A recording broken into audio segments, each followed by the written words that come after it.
Doctor Rajan സാറുടെ ഒരു കാര്യം ഓർമ്മിക്കുന്നു. ആദ്യം നമ്മളെല്ലായ്പ്പോഴും ഗ്രേസ്ഫുൾ ആവുക എന്ന് അദ്ദേഹം സാർ ഒരു കഴിഞ്ഞ മീറ്റിംഗ് പറഞ്ഞിരുന്നു. കഴിഞ്ഞ ഞായറാഴ്ച അല്ലെങ്കിൽ മുന്നത്തെ ഒരു ഞായറാഴ്ച ഒരു പ്രോഗ്രാമിൽ പറഞ്ഞൊരു കാര്യമുണ്ട്. എല്ലായ്പ്പോഴും നമ്മൾ ഗ്രേസ്ഫുൾ ആവും. തീർച്ചയായിട്ടും നമ്മൾ അങ്ങനെ ആയിരിക്കണം. അതുകൊണ്ട് തന്നെ ഞാൻ ഈ ബിസിനസ്സിൽ വരാനുണ്ടായ കാരണക്കാരായിട്ടുള്ള എൻ്റെ ഡയറക്റ്റ് ആയിട്ടുള്ള അപ്ലയൻസിനോടൊന്ന് ആദ്യം എൻ്റെ നന്ദി രേഖപ്പെടുത്തണം. പേളച്ചീവർ ശ്രീനിവാസ് ഏട്ടൻ, അതുപോലെ എമറാൾഡ് വേണുവേട്ടൻ, എമറാൾഡ് നാരായണേട്ടൻ, ഇവരെ കുറിച്ച് പറയുകയാണെന്നുണ്ടെങ്കിൽ ഈ ബിസിനസ്സിലേക്ക് എന്നെ ഒരു ഉറച്ച തീരുമാനം എടുത്ത് പെട്ടെന്നൊരു തീരുമാനം എടുത്തെത്തിക്കാൻ കാരണക്കാരായിട്ടുള്ളവരാണ് ഈ 3 പേരും. വേണുവേട്ടനെ കുറിച്ച് പറയുകയാണെന്നുണ്ടെങ്കിൽ ഏതൊരു പ്രോഗ്രാം ഞാൻ ചെയ്യുന്ന സമയത്തും വേണുവേട്ടനോട് ചോദിച്ചാൽ മാഷ് ധൈര്യം ചെയ്തോളും, നിങ്ങളതിൽ വിജയിച്ചിരിക്കും എന്നുള്ളൊരൊറ്റ വാക്ക്, ചിരിച്ചുകൊണ്ടുള്ള ആ ഒരൊറ്റ വാക്ക് മതി വേണുവേട്ടൻ്റെ നമുക്കൊരു ഇൻസ്പയറിംഗ് വേർഡാണ്. തീർച്ചയായിട്ടും എന്നെ ഈ ബിസിനസ്സിൽ നല്ല ഈ ലെവൽ എത്തിക്കാൻ കാരണക്കാരായിട്ടുള്ള ഒരാളാണ് നമ്മളെ എമറാൾഡ് വേണുവേട്ടൻ. തീർച്ചയായിട്ടും എക്കാലത്തും നമ്മുടെ ഹൃദയത്തിലുള്ള ഒരു വ്യക്തിത്വമാണ് വേണുവേട്ടൻ.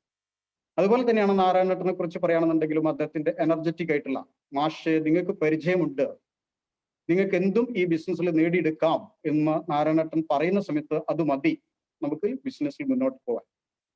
അതുപോലെ തന്നെ എൻ്റെ മെൻറ്ററായിട്ട് ഞാൻ ചൂസ് ചെയ്ത ഒരാളാണ് നമ്മുടെ സുയിസ് സാറ്, നമ്മുടെ സ്റ്റാർ റൂബി സുയിസ് സാർ. ഈ ബിസിനസ്സിൽ ഒരു പക്ഷേ ഞാൻ നിർത്തിപ്പോകുമായിരുന്ന ഒരവസ്ഥയിൽ എന്നെ എല്ലാ കാര്യങ്ങളും മനസ്സിലാക്കിക്കൊണ്ട് അദ്ദേഹം സ്വന്തം അനിയനെ പോലെ സ്നേഹിച്ചുകൊണ്ട് എന്നെ കൈപിടിച്ച് ഉയർത്തിയ വ്യക്തിത്വമാണ് സുയിസ് സാർ. എല്ലായ്പ്പോഴും എല്ലാ ദിവസവും ഇവർക്കൊക്കെ വേണ്ടി നമ്മൾ പ്രാർത്ഥിച്ചുകൊണ്ടാണ് എൻ്റെ ഒരു ദിവസം ആരംഭിക്കുക. അതുപോലെ നമ്മുടെ ഹാംസ, എവിടെ ഏത് പ്രോഗ്രാം ഉണ്ടെങ്കിലും വിളിച്ചാൽ വരുന്ന അദ്ദേഹം ഒരേ സമയം ഒരു ലയണും അതേസമയം തന്നെ റാബിറ്റ് ആവാനും പറ്റുന്ന, അതുപോലെ അത്രയും ഫ്ലെക്സിബിലിറ്റി ഉള്ള ഹാംസാറുടെ മോട്ടിവേഷൻ നമ്മുടെ ടീമിന് മൊത്തം എപ്പോഴും ഒരു എനർജി നൽകുന്നതാണ്. അതുപോലെ മൂർത്തി സാറുടെ ഓരോ വാക്കും എന്താ പറയുക, അത്രയും ഹൃദയസ്പർശിയായ രീതിയിൽ അദ്ദേഹം പറയുന്ന പല കാര്യങ്ങളും നമ്മൾ ഈ ബിസിനസ്സിൽ പാലിക്കേണ്ട എത്തിക്സ്, വാല്യൂസ്, ഡിസിപ്ലിൻ എന്ന് പറഞ്ഞാൽ എന്താ ഒരു മനുഷ്യനെ മോൾഡ് ചെയ്തെടുക്കാൻ പറ്റുന്ന തരത്തിലുള്ള മൂർത്തി സാറുടെ പ്രോഗ്രാം തീർച്ചയായിട്ടും നമുക്ക് എല്ലാവർക്കും എനർജി നൽകണം. അതുപോലെ നമ്മുടെ ഗോപകുമാർ സാറ് ഒരിക്കല് സ്റ്റാർ ഡബോ കഴിഞ്ഞ നടത്തിയ മീറ്റിങ്ങിൽ അദ്ദേഹം പറഞ്ഞ ലോങ് വിഷൻ, അതുപോലെ ഡിസിപ്ലിൻ വാക്കുകൾ നമ്മൾ പ്രയോഗിക്കുന്ന സമയത്ത് ഇങ്ങനെയുള്ള ആ പവർഫുൾ ആയിട്ടുള്ള വളരെ നമുക്ക് നൽകുന്ന ഉപദേശങ്ങളും അതുപോലെ തന്നെ അവരുടെ എനർജിയും ഒക്കെയാണ് നമ്മുടെ ഈ ബിസിനസ്സിൽ എപ്പോഴും മുന്നോട്ട് നയിക്കുന്നത്. അപ്പൊ തീർച്ചയായിട്ടും നമ്മളെല്ലാം എപ്പോഴും നന്ദി രേഖപ്പെടുത്തേണ്ട അല്ലെ നന്ദി ഉണ്ടായിരിക്കേണ്ട വ്യക്തിത്വങ്ങളാണ് ഇവരൊക്കെ. അത് ഓർമ്മിച്ചുകൊണ്ട് അതോടൊപ്പം നമുക്ക് ഈ ബിസിനസ്സിൽ മോട്ടിവേഷൻ നൽകുന്ന, എനർജി നൽകുന്ന മറ്റു ചില വ്യക്തിത്വങ്ങളെ കൂടെ നമ്മൾ ഓർമ്മിക്കേണ്ടതുണ്ട്. അതിൽ ഒന്നാണ് കഴിഞ്ഞ ജൂണിൽ ഈ പ്രോഗ്രാം നടത്തുന്ന സമയത്ത് എൻ്റെ വീട്ടിൽ വെച്ച് നടത്തിയാൽ ചിലപ്പോൾ റേഞ്ച് ശരിയാവില്ലേ എന്ന് രാവിലെ ഓർമ്മിച്ചുകൊണ്ട് സുയിസാർ എന്നെ വിളിച്ചു. അദ്ദേഹത്തിന്റെ ഷോപ്പിൽ വെച്ച് പ്രോഗ്രാം നടത്തി. ആ ഷോപ്പിൽ മൊബൈൽ സെറ്റ് ചെയ്ത് നിന്നിരുന്ന ഒരു വ്യക്തി ഉണ്ടായിരുന്നു. എന്ന് പറഞ്ഞാൽ ആർസിമിന്റെ നമ്മളെ എന്താ പറയാ ടീം സ്പിരിറ്റ് എന്ന് കാണിക്കുന്നത്. എൻ്റെ ടീമിൽ പോലല്ല ഫിറോസ് എന്ന് പറയുന്ന വ്യക്തി നമ്മുടെ ഷിജു സാറിലെ ടീമിലുള്ള ഐക്യപ്പടി ഷോപ്പ് നടത്തുന്ന ഫിറോസ, അദ്ദേഹത്തോടും ഞാൻ എക്കാലത്തും എന്താ പറയാ നമ്മളെപ്പോഴും ഓർമ്മിക്കുന്ന ഒരു വ്യക്തിത്വമാണ്. അതുപോലെ തന്നെ അന്ന് ഈ പ്രോഗ്രാം കഴിഞ്ഞിട്ട് വളരെ നമുക്ക് നൽകുന്ന ചില ഉപദേശങ്ങൾ നൽകിയ ഒരു വ്യക്തിത്വമായിരുന്നു വേണു സാറ് ടീമിലെ ബിജു കൃഷ്ണൻ സാറ്, ഓർമ്മിക്കേണ്ട വ്യക്തിത്വം. അതുപോലെ തന്നെ നമ്മുടെ ഡോക്ടർ രാജൻ സാറിന്റെ ടീമിൽ ഒരു റിനീസ് എന്നാണ് എനിക്ക് തോന്നുന്നു അദ്ദേഹത്തിന്റെ പേര്, കൃത്യമായിട്ട് ഓർമ്മിക്കുന്നില്ല, റിനീസ് എന്നാണ് എനിക്ക് തോന്നുന്നത്. അദ്ദേഹം ആ പ്രോഗ്രാം കഴിഞ്ഞിട്ട് വളരെ നമുക്ക് എൻകറേജിങ് ആയിട്ടുള്ള കുറെ കാര്യങ്ങൾ പറഞ്ഞിരുന്നു. ഇവരൊക്കെ നമ്മളെ എപ്പോഴും ഓർമ്മിക്കണം. അതുപോലെ തന്നെയാണ് നമ്മളെ ഡോക്ടർ രാജൻ സാറുടെ പ്രോഗ്രാം. ഏതെങ്കിലും ഒരു വ്യക്തിയെ നമുക്ക് ഈ ബിസിനസ്സിലേക്ക് കൊണ്ടുവരാൻ പറ്റുന്നുണ്ടെങ്കിൽ ആ സാറുടെ ലീവ് വിത്തൗട്ട് മെഡിസിൻ ആ വീഡിയോ ഒക്കെ നമ്മൾ അയച്ചു കൊടുത്താൽ തീർച്ചയായിട്ടും നമുക്ക് ആ വ്യക്തിനെ ബിസിനസ്സിലേക്ക് കൊണ്ടുവരാം. അപ്പൊ ഡയറക്റ്റ് ആയിട്ടും ഇൻഡയറക്റ്റ് ആയിട്ട് ഇവരുടെ മോട്ടിവേഷൻ, അതുപോലെ നമ്മുടെ ചാലക്കുടിയിലെ ഗിരീഷ് സാറുടെ പ്രോഗ്രാം, ഇന്നലെ പോലും നമ്മളെ ടീമിലെ ഒരു വ്യക്തി, ഒരു ഡിസ്ട്രിബ്യൂട്ടർ സാറ് വീഡിയോ കണ്ടിട്ട് തന്നെ വിളിച്ചു, ആ ഗിരീഷ് സാറുടെ പ്രോഗ്രാം ഗംഭീരായിരിക്കുന്നു കേട്ടോ. അങ്ങനെയൊക്കെ പറയുന്ന സമയത്ത് നമ്മുടെ ടീമിന്റെ വളർച്ചയ്ക്ക് ഇവരൊക്കെ നൽകുന്ന കോൺട്രിബ്യൂഷൻ എത്രയാണ് എന്ന് നമുക്ക് പറയാൻ പറ്റില്ല. അതുപോലെ തന്നെയാണ് ഇവിടെ നമ്മളെ കോഴിക്കോട് നമ്മുടെ മിംസിലെ വിനോദ് സാറ്, ഷിജു സാർ, നമ്മളെ കൂടെ നിൽക്കുന്ന ഷിജു സാറുടെ ടീം, വേണേട്ടന്റെ മകൻ വിപിൻ സാർ, ഇവരോടൊക്കെ നമ്മൾ എപ്പോഴും നമ്മൾ ഗ്രേസ്ഫുൾ ആയിരിക്കണം. കാരണം ഈ ബിസിനസിന്റെ വളർച്ച ഇവരൊക്കെ നൽകുന്ന കോൺട്രിബ്യൂഷൻ വളരെ വലുതാണ്. അതോടൊപ്പം തന്നെ ഞാൻ അപ്ലൈനെ ഓർമ്മിക്കുന്ന സമയത്ത് തന്നെ ഹാം സാറുടെ വാക്ക് ഓർത്തുകൊണ്ട് പറയണം, നമ്മൾ അപ്ലൈ എന്ന് പറയുന്നത് നമ്മുടെ പേരൻസ് ആണ്, അവരെ നമ്മൾ റെസ്പെക്ട് ചെയ്യുന്നു. അതുപോലെ നമ്മുടെ ഡൗൺ ലൈൻസ് എന്ന് പറയുന്നത് നമ്മളെ മക്കളാണ്. ആ മക്കളോട് നമുക്ക് എപ്പോഴും ചീത്ത പറയാം, ശകാരിക്കാം, വേണ്ടി വന്നാൽ രണ്ടെണ്ണം പൊട്ടിക്കാം. പക്ഷെ അതോടൊപ്പം തന്നെ ആ സ്നേഹത്തോടു കൂടി എല്ലാ ഡൗൺ ലൈൻസിനെയും ഓർത്തുകൊണ്ട് അപ്ലൈൻസിനോട് അവരെ നമിച്ചുകൊണ്ട് അതിലുപരിയായിട്ട് എല്ലാറ്റിനുപരിയായിട്ട് നമുക്ക് ഈ അവസരം ഒരുക്കി തന്ന നമ്മുടെ ബഹുമാന്യനായിട്ടുള്ള മഹാമനസ്കനായിട്ടുള്ള TCGയെ ഓർത്തുകൊണ്ട് നമ്മുടെ പ്രോഗ്രാമിലേക്ക് വരിക. നമ്മുടെ പ്രോഗ്രാമിൽ ഇന്ന് ഞാൻ ഉദ്ദേശിക്കുന്ന ഒരു ടോപ്പിക് മെയിനായിട്ട് ഇതാണ്. നമ്മളൊരു ബിസിനസ്സിലേക്ക് കടന്നു വരുന്ന സമയത്ത് ഏത് മേഖലയിൽ നമ്മൾ വിജയിക്കണമെങ്കിലും അതിൻ്റെതായിട്ടുള്ള ചില കാര്യങ്ങൾ മനസ്സിലാക്കണം, പഠിക്കണം. നമ്മളിവിടെ പറയുന്നത് നമ്മുടെ ബിസിനസ്സാണ്. അപ്പൊ ആ ബിസിനസ്സിൽ വിജയിക്കാൻ വേണ്ട എന്തൊക്കെ കാര്യങ്ങളാണ് എന്ന് നമ്മൾ മനസ്സിലാക്കണം, അത് പഠിക്കണം. പക്ഷെ ബിസിനസ് എന്ന് ഇത് പറയുന്ന സമയത്ത് നമ്മൾ പ്രത്യേകം ഓർമ്മിക്കുക, മൂല്യങ്ങൾ മുറുകെ പിടിക്കുന്ന ഒരു ബിസിനസ്സാണ്. വെറും സാധാ ബിസിനസ് അല്ല, മൂല്യങ്ങൾ, എത്തിക്സും വാല്യൂസും മൂല്യങ്ങളൊക്കെ മുറുകെ പിടിക്കുന്ന ഒരു ബിസിനസ്സാണ്. അപ്പൊ ബിസിനസ് എന്നുള്ള ആംഗിളിൽ നമ്മൾ ചിന്തിക്കുന്ന സമയത്ത് അതിൽ വിജയിക്കണമെന്നുണ്ടെങ്കിൽ 3 പില്ലർ പലപ്പോഴും നമ്മൾ ചെക്ക് ചെയ്യണം.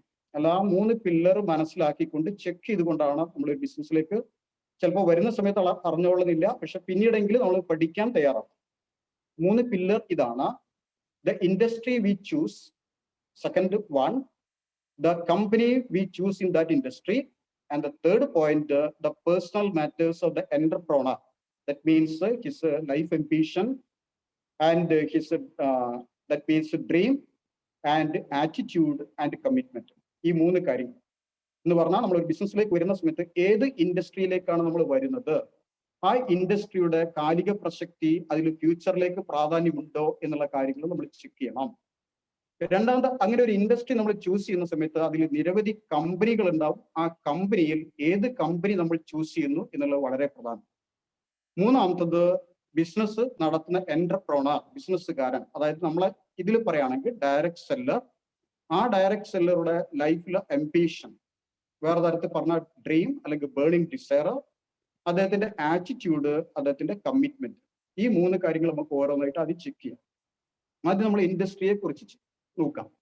നമ്മൾ ഏത് ഇൻഡസ്ട്രിയിലാണ് എന്ന് ചോദിച്ചാൽ നമ്മൾ പറയേണ്ടത്, നമ്മൾ മനസ്സിലാക്കേണ്ടത് നമ്മൾ ഡയറക്ട് സെല്ലിംഗ് ഇൻഡസ്ട്രിയിലാണ്. അല്ലെങ്കിൽ അതിന്റെ മറ്റൊരു കോമൺ പേരാണ് MLM, മൾട്ടി ലെവൽ മാർക്കറ്റിംഗ്. പലപ്പോഴും മൾട്ടി ലെവൽ മാർക്കറ്റിംഗ് അല്ല MLM എന്ന് പറയുമ്പോൾ പലർക്കും ചിരി വരാറുണ്ട്, അത് കാര്യമായിട്ട് മനസ്സിലാക്കാത്തത്. സോ ഡയറക്റ്റ് സെല്ലിംഗ് ഇൻഡസ്ട്രിയുടെ വ്യാപ്തി എന്താണ്, അത് കാലിക പ്രസക്തി ഉണ്ടോ, അതിന് ഫ്യൂച്ചറിസ്റ്റിക് ആണോ എന്ന് നമുക്കൊന്ന് നോക്കുന്ന സമയത്ത് നമ്മൾ തീർച്ചയായിട്ടും ഓർമ്മിക്കേണ്ട 2 കൊല്ലം മുൻപ് എന്ന് പറഞ്ഞാൽ കോവിഡ് ഒക്കെ തുടങ്ങുന്നതിന് മുൻപ് തന്നെ നമ്മുടെ റൂബി രഞ്ജിത്ത് സാറ് അതിഗംഭീരമായിട്ടുള്ള ഒരു പവർ പോയിന്റ് പ്രസന്റേഷൻ നടത്തിയിട്ടുണ്ട്. ഞാൻ അദ്ദേഹത്തിന് ഒരു ബിഗ് സല്യൂട്ട് നൽകുകയാണ്. അതുപോലെ നമ്മുടെ ശ്രീ സാർ ഇപ്പൊ കഴിഞ്ഞ ശനിയാഴ്ച ഒരു ഗംഭീര പ്രോഗ്രാം നടത്തി, അവർക്കൊക്കെ സല്യൂട്ട് നൽകിക്കൊണ്ട് എന്നാലും നമ്മളെ 2-3 കാര്യങ്ങൾ പറയാം. അപ്പോ നമ്മൾ ആ ഇൻഡസ്ട്രി ചെക്ക് ചെയ്യുന്ന സമയത്ത് ഉദാഹരണത്തിന് അതിന്റെ പ്രാധാന്യമുണ്ടോ, പ്രസക്തി ഉണ്ടോ നമ്മൾ നോക്കണം. ഉദാഹരണത്തിന് നമ്മൾ കെമിക്കൽ ഫെർട്ടിലൈസർ ഉള്ള ഒരു ഇൻഡസ്ട്രി നമ്മൾ ചെക്ക് ചെയ്യുകയാണെന്നുണ്ടെങ്കിൽ അതിന് പ്രസക്തി ഉണ്ടോ എന്ന് ചോദിച്ചാൽ ഇല്ല എന്ന് നമുക്ക് പറയാം. കാരണം ആളുകൾ ഓർഗാനിക് ഫാമിങ്ങിലേക്കാണ് നീങ്ങിക്കൊണ്ടിരിക്കുന്നത്. അപ്പൊ കെമിക്കൽ ഫെർട്ടിലൈസേഴ്സിന് ഇനി എന്ത് പ്രസക്തി ഇപ്പൊ കുറവാണ്, ഫ്യൂച്ചറിൽ തീരെ പ്രസക്തി ഇല്ലാത്തൊരു അവസ്ഥയിൽ എത്തിച്ചേരും. അപ്പൊ ആ ഇൻഡസ്ട്രി നോക്കുകയാണെങ്കിൽ കാലിക പ്രസക്തി ഇല്ലാത്ത, ഫ്യൂച്ചറിലേക്ക് യാതൊരു സാധ്യതയും ഇല്ലാത്ത ഒരു ഇൻഡസ്ട്രിയാണ്. അതേസമയം നമ്മുടെ ഡയറക്ട് സെല്ലിംഗ് ഇൻഡസ്ട്രി എടുക്കുകയാണെങ്കിൽ അതിന്റെ കറണ്ട് റിലവൻസ് എന്താണ്, അതിന്റെ ഫ്യൂച്ചറിലേക്കുള്ള സാധ്യത എന്താണ് ഒന്ന് നോക്കാം. അതിൽ ഏറ്റവും പ്രധാനപ്പെട്ട ഒരു പോയിന്റ് ആണ്, ആളുകൾ ഇപ്പോൾ എന്തായിക്കൊണ്ടിരിക്കുന്നത് പറഞ്ഞാൽ ഹെൽത്ത് കോൺഷ്യസ് ആയിക്കൊണ്ടിരിക്കുകയാണ്. എന്ന് പറഞ്ഞാൽ ആരോഗ്യത്തെ കുറിച്ച് ആളുകൾ ബോധവാന്മാരായിക്കൊണ്ടിരിക്കുന്നു. അങ്ങനെ ആളുകൾ ആരോഗ്യത്തെ കുറിച്ച് ബോധവാന്മാരായിക്കൊണ്ടിരിക്കുന്ന സമയത്ത് അവരെപ്പോഴും ചിന്തിക്കുക, ആരോഗ്യത്തിന് ഗുണകരമായിട്ടുള്ള ഉൽപ്പന്നങ്ങൾ എവിടെ കിട്ടും, ആരോഗ്യത്തിന് വേണ്ട ഉൽപ്പന്നങ്ങൾ എന്തൊക്കെ എന്ന കാര്യങ്ങൾ ചിന്തിക്കും. അങ്ങനെ വരുന്ന സമയത്ത് ട്രഡീഷണൽ മാർക്കറ്റിംഗിൽ വരുന്ന പ്രശ്നം എന്താണെന്ന് വെച്ചാൽ, ട്രഡീഷണൽ മാർക്കറ്റിംഗിൽ നിന്ന് നമ്മൾ എല്ലായ്പ്പോഴും വാങ്ങുന്ന ഉൽപ്പന്നങ്ങൾ അത് ഹൈലി കെമിക്കൽ ബേസ്ഡ് ആണ്. ഹാംഫുൾ ആയിട്ടുള്ള തരത്തിലുള്ള കെമിക്കൽസും പ്രിസർവേറ്റീവ്സും ഉപയോഗിക്കുന്നു. അത് ആരോഗ്യത്തെ നശിപ്പിക്കുന്നു എന്നുള്ള ആ കാര്യം ജനങ്ങൾ തിരിച്ചറിഞ്ഞുകൊണ്ടിരിക്കുകയാണ്. ഉദാഹരണത്തിന് നമ്മൾ പറയുകയാണെന്നുണ്ടെങ്കിൽ ആട്ട നമ്മൾ എടുക്കുകയാണെങ്കിൽ ആട്ടയിൽ ഗവൺമെന്റ് അനുവദിക്കുന്ന അളവിന്റെ 1000-1500 ഇരട്ടി വരെ ബെൻസോയിക് ആസിഡ് എന്ന് പറഞ്ഞ പ്രിസർവേറ്റീവ് ചേർക്കുന്നു. അങ്ങനെ ചേർക്കാതിരിക്കാതിരിക്കാൻ അവർക്ക് കഴിയില്ല. കാരണം ഒരു പ്രൊഡക്റ്റ് മാർക്കറ്റിലേക്ക് എത്തിച്ചു കഴിഞ്ഞാൽ പിന്നെ അത് തിരിച്ചു വരരുത്, റിട്ടേൺ അടിക്കരുത് എന്നാണ് അവർ ആഗ്രഹിക്കുന്നത്. അങ്ങനെ വരുന്ന സമയത്ത് അത്രയും തരത്തിലുള്ള കെമിക്കൽസ് അതിൽ ഉപയോഗിക്കേണ്ടി വരും. അങ്ങനെ കെമിക്കൽസ് ഉപയോഗിക്കുന്ന സമയത്ത് അത് നിരവധി അസുഖങ്ങൾക്ക് കാരണമാണ്. അപ്പൊ അത് ആര് തിരിച്ചറിയുന്നു? ജനങ്ങൾ തിരിച്ചറിയുന്നു. അങ്ങനെ തിരിച്ചറിയുന്ന സമയത്ത് എന്താണ് അതിന് ഒരു ഓൾട്ടർനേറ്റീവ്?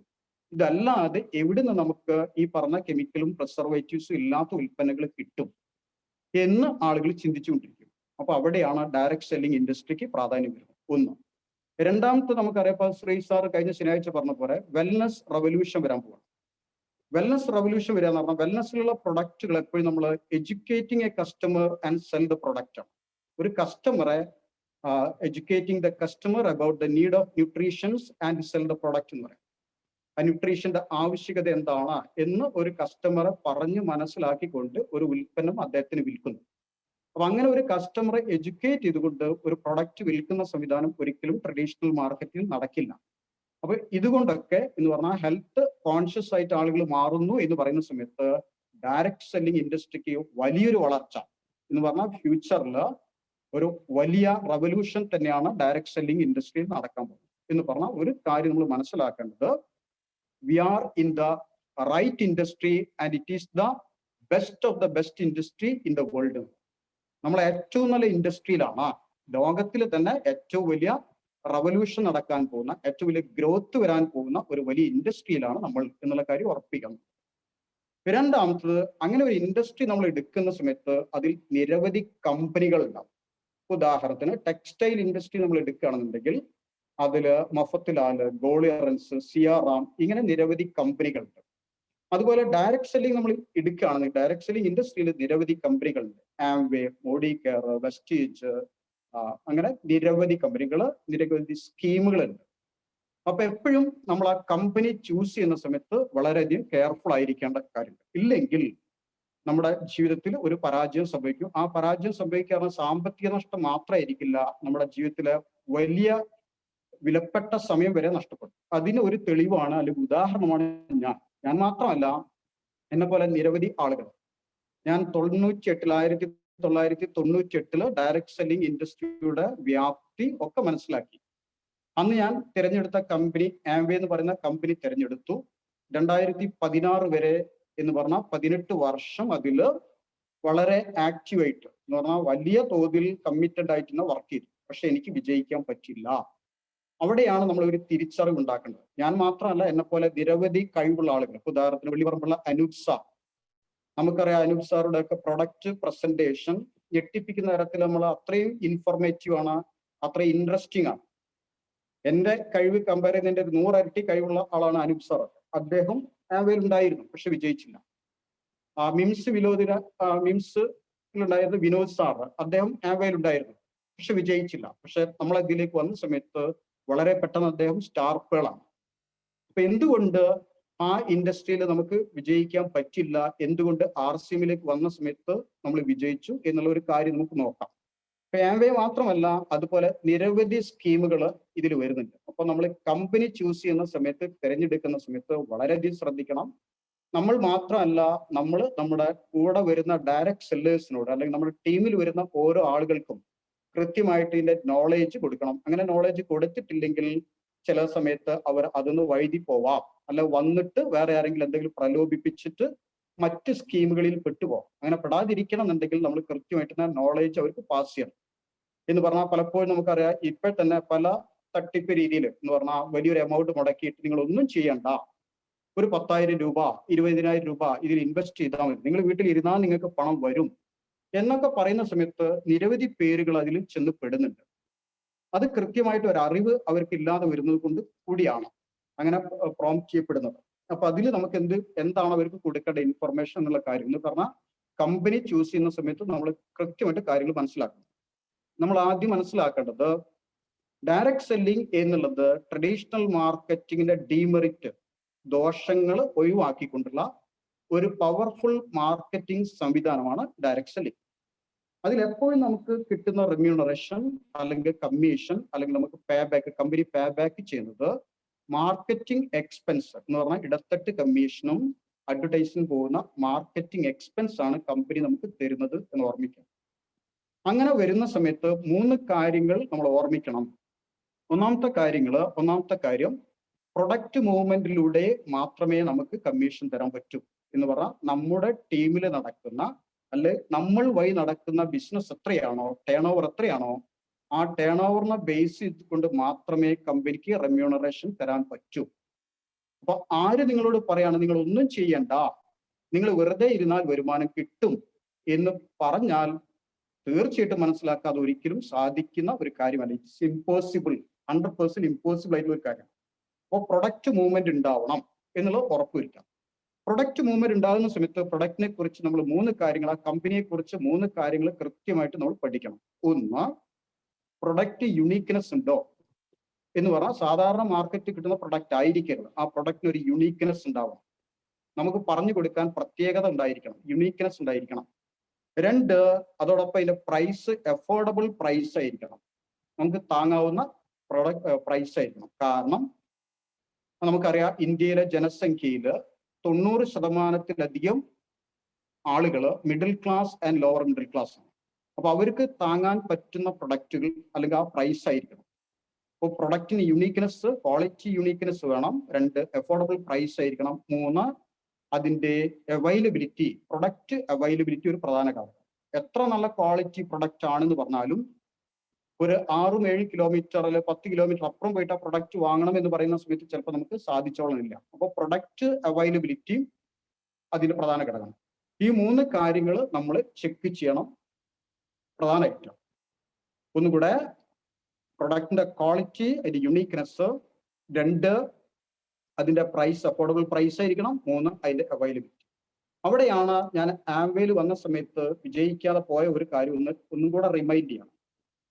ആംവേ എന്ന് പറയുന്ന കമ്പനി മോശമായത് കൊണ്ടല്ല, പക്ഷേ ആ കമ്പനിയുടെ വിഷൻ ഒരു പക്ഷെ എന്തായിരിക്കും, ഒരു പ്രീമിയം ക്ലാസ്സിലേക്ക് പോകുന്ന മാത്രം കാര്യമായിരിക്കും. എന്ന് പറഞ്ഞാൽ അതിൽ ഞാൻ വന്ന് ഇപ്പോൾ 2002 അവർ പേസ്റ്റ് ഇറക്കിയത്. 1-2 പ്രൊഡക്റ്റിന്റെ കാര്യം കൂടെ ഞാൻ എടുത്ത് പറയണം നമുക്ക് ഇതിൽ വരുന്ന സമയത്ത്. ആ പേസ്റ്റ് 2002 ഇറങ്ങിയ സമയത്ത് ഇപ്പോൾ അതിന്റെ വില വരുന്നത് 190 ഗ്രാമിന് 275 രൂപയാണ്. 190 ഗ്രാം 275 രൂപ. നമ്മൾ ആലോചിച്ച് നോക്കുക, പ്രൊഡക്റ്റ് ക്വാളിറ്റി ഉണ്ട് എന്ന് പറഞ്ഞാൽ പോലും 275 രൂപ കൊടുത്തിട്ട് ഒരാൾ ഒരു പേസ്റ്റ് വാങ്ങുമെന്ന് നമ്മൾ ആലോചിച്ച് നോക്കുക. അതേസമയം 2017 വന്നു, ആ ആർസിമിൽ വന്നു. അതുവരെ 16-18 കൊല്ലത്തോളം ഞാൻ ആ പേസ്റ്റ് മാറ്റി ആർസിമിൽ വന്ന സമയത്ത് കാവിഗോ റെഡ് എന്ന പേസ്റ്റ് ഉപയോഗിക്കുന്ന സമയത്ത് ആംവേയുടെ പേസ്റ്റിന്റെ ക്വാളിറ്റിയെ വെല്ലുന്ന ക്വാളിറ്റി, ഇത്രയും 4 വർഷമായിട്ട് ഏറ്റവും നല്ല സൂപ്പറായിട്ട് ഉപയോഗിക്കുന്ന ഒരു പ്രൊഡക്റ്റ്, അതിന്റെ വില നമുക്ക് അറിയാം 100 ഗ്രാമിന് നമുക്ക് വരുന്നത് 49 രൂപയാണ്. പ്രൈസ് ചേഞ്ച് നോക്കാം. അപ്പൊ ഈ ക്വാളിറ്റി എന്ന് പറഞ്ഞാൽ ഒരു ഇന്റർനാഷണൽ പ്രോഡക്റ്റിന്റെ ക്വാളിറ്റിയോട് വെല്ലുന്ന ക്വാളിറ്റിയുള്ള ഒരു പ്രൊഡക്റ്റ് ഏറ്റവും മിതമായ എന്ന് പറഞ്ഞാൽ മാർക്കറ്റിലെ മറ്റ് ലോക്കൽ പേസ്റ്റിനേക്കാൾ വില കുറച്ച് കിട്ടുന്ന ഒരവസ്ഥ. അവിടെയാണ് നമ്മൾ പ്രൊഡക്റ്റിന്റെ കാര്യം, യുണീക്നെസ്, അതോടൊപ്പം അഫോർഡബിൾ പ്രൈസ്. ഇനി നമുക്ക് അതുപോലെ തന്നെ അതിന്റെ ഫുഡ് സപ്ലിമെന്റ്, ന്യൂട്രിചാർജ് പ്രൊഡക്റ്റ് എടുക്കുന്ന സമയത്ത് നമ്മൾ മനസ്സിലാക്കേണ്ടത്, ഇപ്പോൾ ആംവേയിൽ സുരേഷ് സാർ കമ്പയർ ചെയ്യുമ്പോൾ പറയാറുണ്ട്, ന്യൂട്രലൈറ്റ് എന്ന് പറയുന്ന ഒരു പ്രൊഡക്റ്റ് നമ്മൾ എടുക്കുകയാണെങ്കിൽ അതിൽ വൈറ്റമിൻസ് മിനറൽസിന്റെ ഒരു ടാബ്ലറ്റ് ഉണ്ട്. 60 ടാബ്ലറ്റിന് ഏകദേശം 1400 രൂപ വരും. 33 ന്യൂട്രിയൻസ് ആണ്. അത് സ്ത്രീകൾക്ക് വേറെ പുരുഷന്മാർക്ക് വേറെ ഇല്ല, എല്ലാവർക്കും കോമൺ ആണ്. അതേസമയം ആ പ്രൊഡക്റ്റ് സ്ത്രീകൾക്ക് കൊടുക്കുന്ന സമയത്ത് വൈറ്റമിൻസ് മിനറൽസിന്റെ ആ ടാബ്ലറ്റിനോടൊപ്പം കാൽബാഗ് വേറെ കൊടുക്കണം, കാൽസ്യത്തിന് വേണ്ടി കാൽബാഗ് വേറെ കൊടുക്കണം, അയേണിന് വേണ്ടി അയൺ ഫോളിക് ടാബ്ലറ്റ് വേറെ കൊടുക്കണം. ഈ 3 പ്രോഡക്റ്റും കൂടെ വരുന്ന സമയത്ത് ഏകദേശം 2500 രൂപയ്ക്ക് മുകളിൽ വരും. ഈ 2500 രൂപയ്ക്ക് മുകളിൽ വരുന്ന പ്രൊഡക്റ്റിന് പകരമാണ് നമുക്ക് സ്ത്രീകൾക്കാണ് ന്യൂട്രിചാർജ് വുമൺ, ഇതൊക്കെ ഇതിൽ കിട്ടുന്നുണ്ട്, കാൽസ്യം കിട്ടുന്നുണ്ട്, അയൺ കിട്ടുന്നത് ഒക്കെ കിട്ടുന്നുണ്ട്. 384 രൂപയ്ക്ക് നമുക്ക് ആ പ്രൊഡക്റ്റ് കൊടുക്കാൻ പറ്റുന്നുണ്ട്. ആലോചിച്ചു, 30 ടാബ്ലറ്റ് 60 എണ്ണുണ്ട്, 2500 രൂപയ്ക്ക് മുകളിൽ വരുന്നു, 60 എണ്ണത്തിൽ വരുന്ന സമയത്ത് നമ്മുടേത് 30 എണ്ണത്തിന് 384 രൂപ വരുന്നു. അവിടെ പ്രൈസ് ചേഞ്ചും അതിലുള്ള അതിന്റെ റവല്യൂഷൻ അല്ലെങ്കിൽ ആ പ്രൊഡക്റ്റിന്റെ ക്വാളിറ്റി, അതിന്റെ റിസൾട്ട് ഞാൻ പറയാതെ തന്നെ നിങ്ങൾക്കല്ല, നമുക്ക് ഓരോരുത്തർക്കും അറിയുന്നതാണ്. അപ്പോൾ ആംവേയിൽ ഞാൻ ഉണ്ടായിരുന്ന സമയത്ത് 16 വർഷം ഉപയോഗിച്ച പ്രൊഡക്റ്റിനെ വെല്ലുന്ന തരത്തിലുള്ള രണ്ടും ഉപയോഗിച്ച അനുഭവത്തിൽ നിന്നാണ് പറഞ്ഞത്. ഞാൻ അത് ഉപയോഗിച്ചു, ഇത് ഉപയോഗിച്ചു. ഇത് ഉപയോഗിച്ച സമയത്ത് മറ്റതിനെ വെല്ലുന്ന തരത്തിലുള്ള ക്വാളിറ്റിയോട് കൂടിയിട്ട് ഏറ്റവും കുറഞ്ഞ റേറ്റിൽ നമുക്ക് അത്തരത്തിലുള്ള പ്രൊഡക്റ്റ് കിട്ടുന്നു എന്നുള്ളതാണ്. അപ്പൊ അവിടെ നമ്മൾ നമ്മുടെ കമ്പനിയെ കുറിച്ചൊന്ന് ശരിക്കും മനസ്സിലാക്കണം. ഇതുപോലെ പല സ്കീമുകൾ വരുന്ന സമയത്ത് ആ സ്കീമുകൾ പ്രൊഡക്റ്റ് ബേസ്ഡ് ആണോ? അപ്പൊ 3 കാര്യങ്ങൾ നമ്മൾ ചെക്ക് ചെയ്യുന്നതോടൊപ്പം പ്രധാനമായിട്ടും ഒന്നും കൂടെ നോക്കേണ്ടത്, ഒന്ന്, ഒരു കമ്പനി, അതിന്റെ കമ്പനിയുടെ ക്രെഡിബിലിറ്റി, അതിന്റെ എക്സ്പീരിയൻസ്, അതിന്റെ ഇൻഫ്രാസ്ട്രക്ചർ, മറ്റുള്ള കാര്യങ്ങൾ.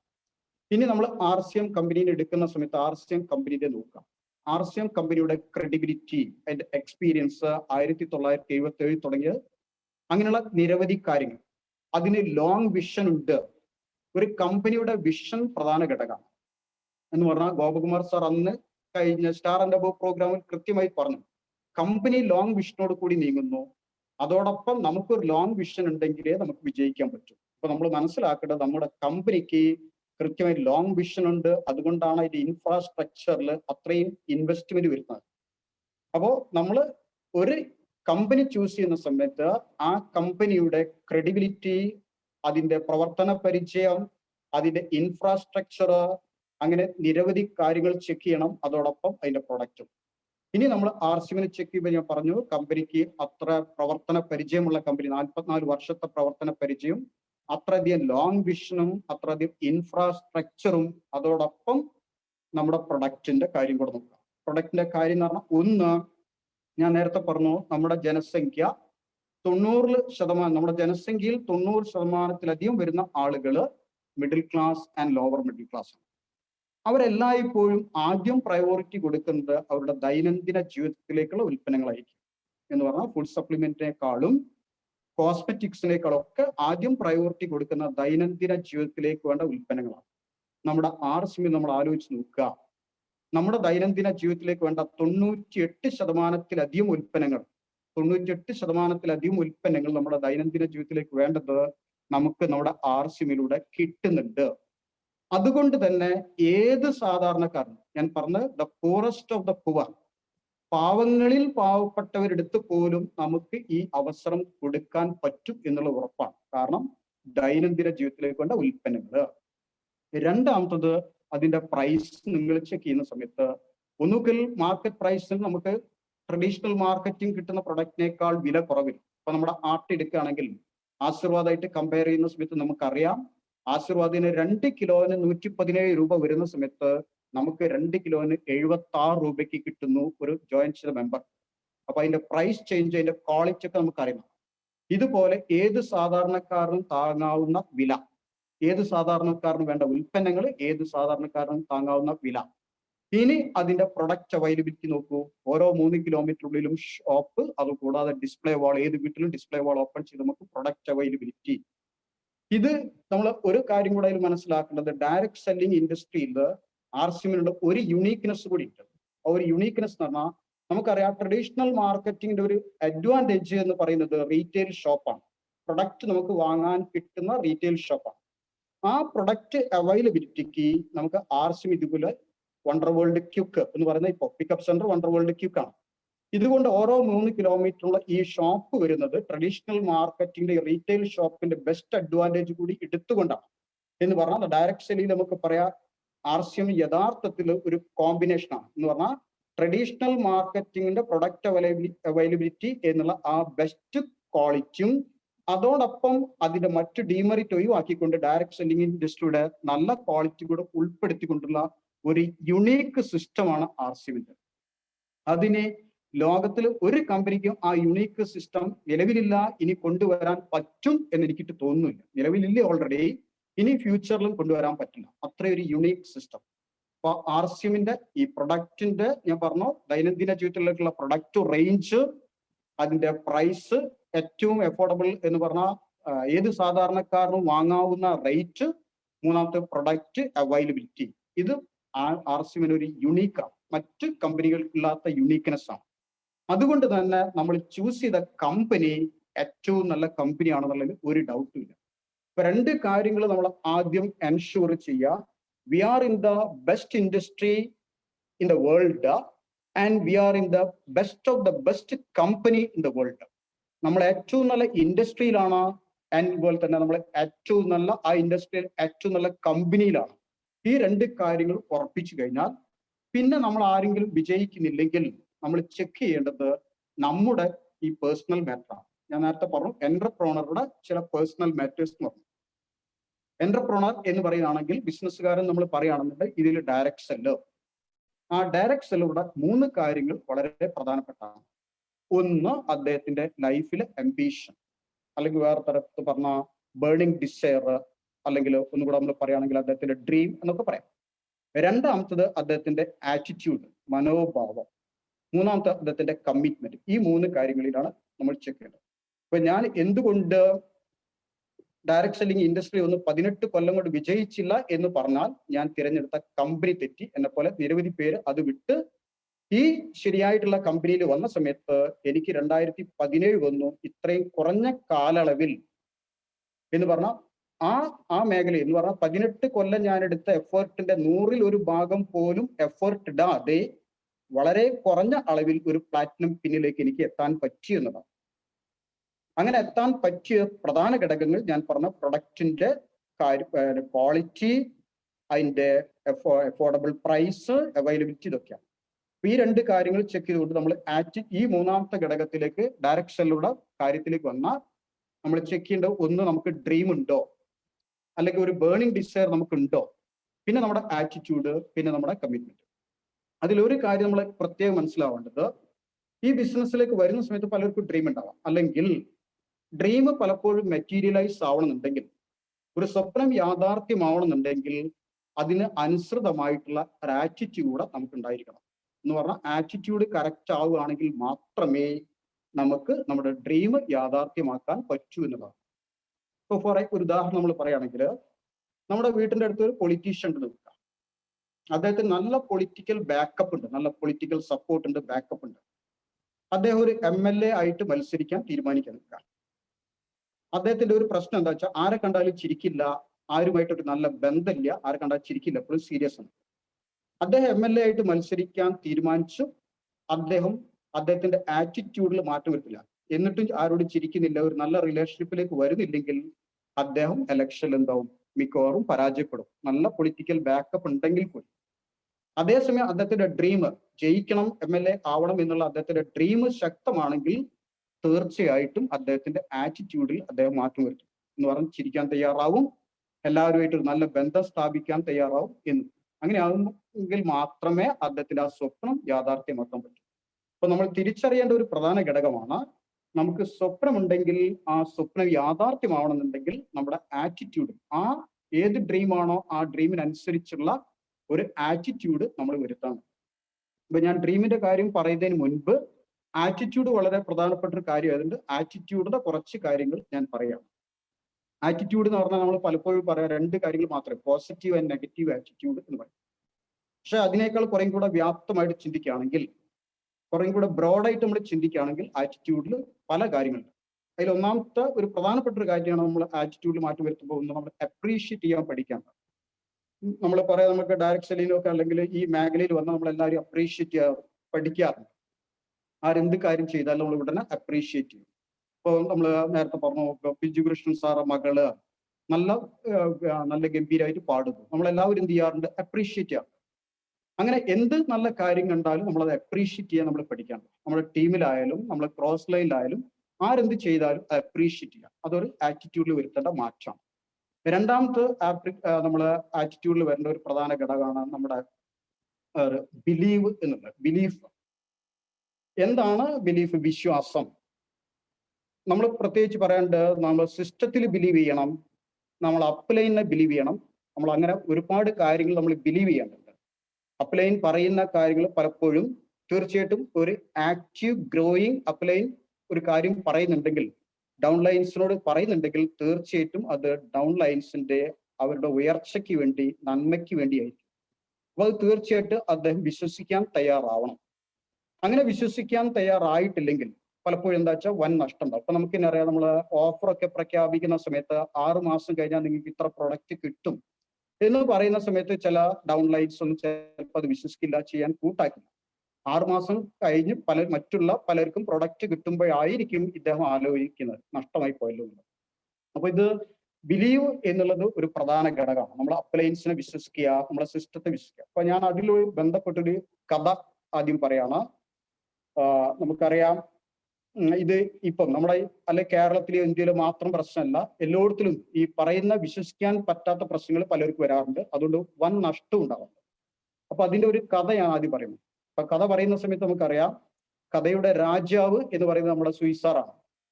അദ്ദേഹം കഥ പറയുന്നത് പോലെ അത്രയും മനോഹരമായിട്ട് ആരുടെ മനസ്സിലും തട്ടുന്ന തരത്തിലൊന്നും നമുക്ക് പറയാൻ പറ്റില്ല. അതുകൊണ്ട് തീർച്ചയായിട്ടും സുയിസാർ അത് ഓർത്തുകൊണ്ട് ഞാൻ പറയുന്ന കഥ ഇതൊരു ഗ്രീക്ക് മിത്തോളജിയിലെ ഒരു കഥയാണ്. ഗ്രീക്ക് മിത്തോളജി അറിയുമ്പോൾ നമുക്കറിയാം, ഇതുപോലെ നമ്മുടെ മഹാഭാരത രാമായണം ഒക്കെ പറയുന്ന പോലെ നിരവധി കഥാപാത്രങ്ങളുള്ളതാണ് ഗ്രീക്ക് മിത്തോളജി. അതിൽ ഓർഫ്യൂസ് എന്ന് പറയുന്ന ഒരു കഥാപാത്രം, ഓർഫ്യൂസിന് ഒരുപാട് ഒരു വലിയ നല്ല പാടാൻ കഴിവുള്ള ഒരാളായിരുന്നു. ഫ്ലൂട്ട്, അതായത് ഓടക്കുഴല് അതിമനോഹരമായിട്ട് വായിക്കാൻ കഴിവുള്ള ഒരു ആളാണ് ഓർഫ്യൂസ്. അദ്ദേഹത്തിന്റെ ഓടക്കുഴൽ വായനയൊക്കെ കേൾക്കുന്ന സമയത്ത് കാട്ടിലെ മൃഗങ്ങളൊക്കെ അദ്ദേഹത്തിന് ചുറ്റും ഇങ്ങനെ കൂടും. അദ്ദേഹത്തിലൂടെ എന്താ പറയുക, അത്രയും ഇടപെട്ട് വളരെ എഴുകിക്കൊണ്ട് വളരെയധികം ഫ്രണ്ട്ഷിപ്പായിട്ട് പെരുമാറുന്ന ഒരു അവസ്ഥ. കാട്ടിലെ എല്ലാ മൃഗങ്ങളും, അതുപോലെ തന്നെ കാട്ടിൽ തന്നെ ആ പാട്ടിന്റെ ഒരു ചലനം നമുക്ക് കാണാൻ കഴിയുന്ന അത്രയും മനോഹരമായിട്ട് ഫ്ലൂട്ട് വായിക്കാൻ കഴിയുന്ന ഒരു കഥാപാത്രമാണ് ഓർഫ്യൂസ്. അങ്ങനെ ഓർഫ്യൂസ് യൂറിഡൈസ് എന്ന് പറയുന്ന ഒരു പെൺകുട്ടിയായിട്ട് ഒരു പ്രേമത്തിലെ അങ്ങനെ അവരുടെ പ്രേമബന്ധം വളരെ ദൃഢമായി. ഓർഫ്യൂസ് യൂറിഡൈസിനെ വിവാഹം ചെയ്തു.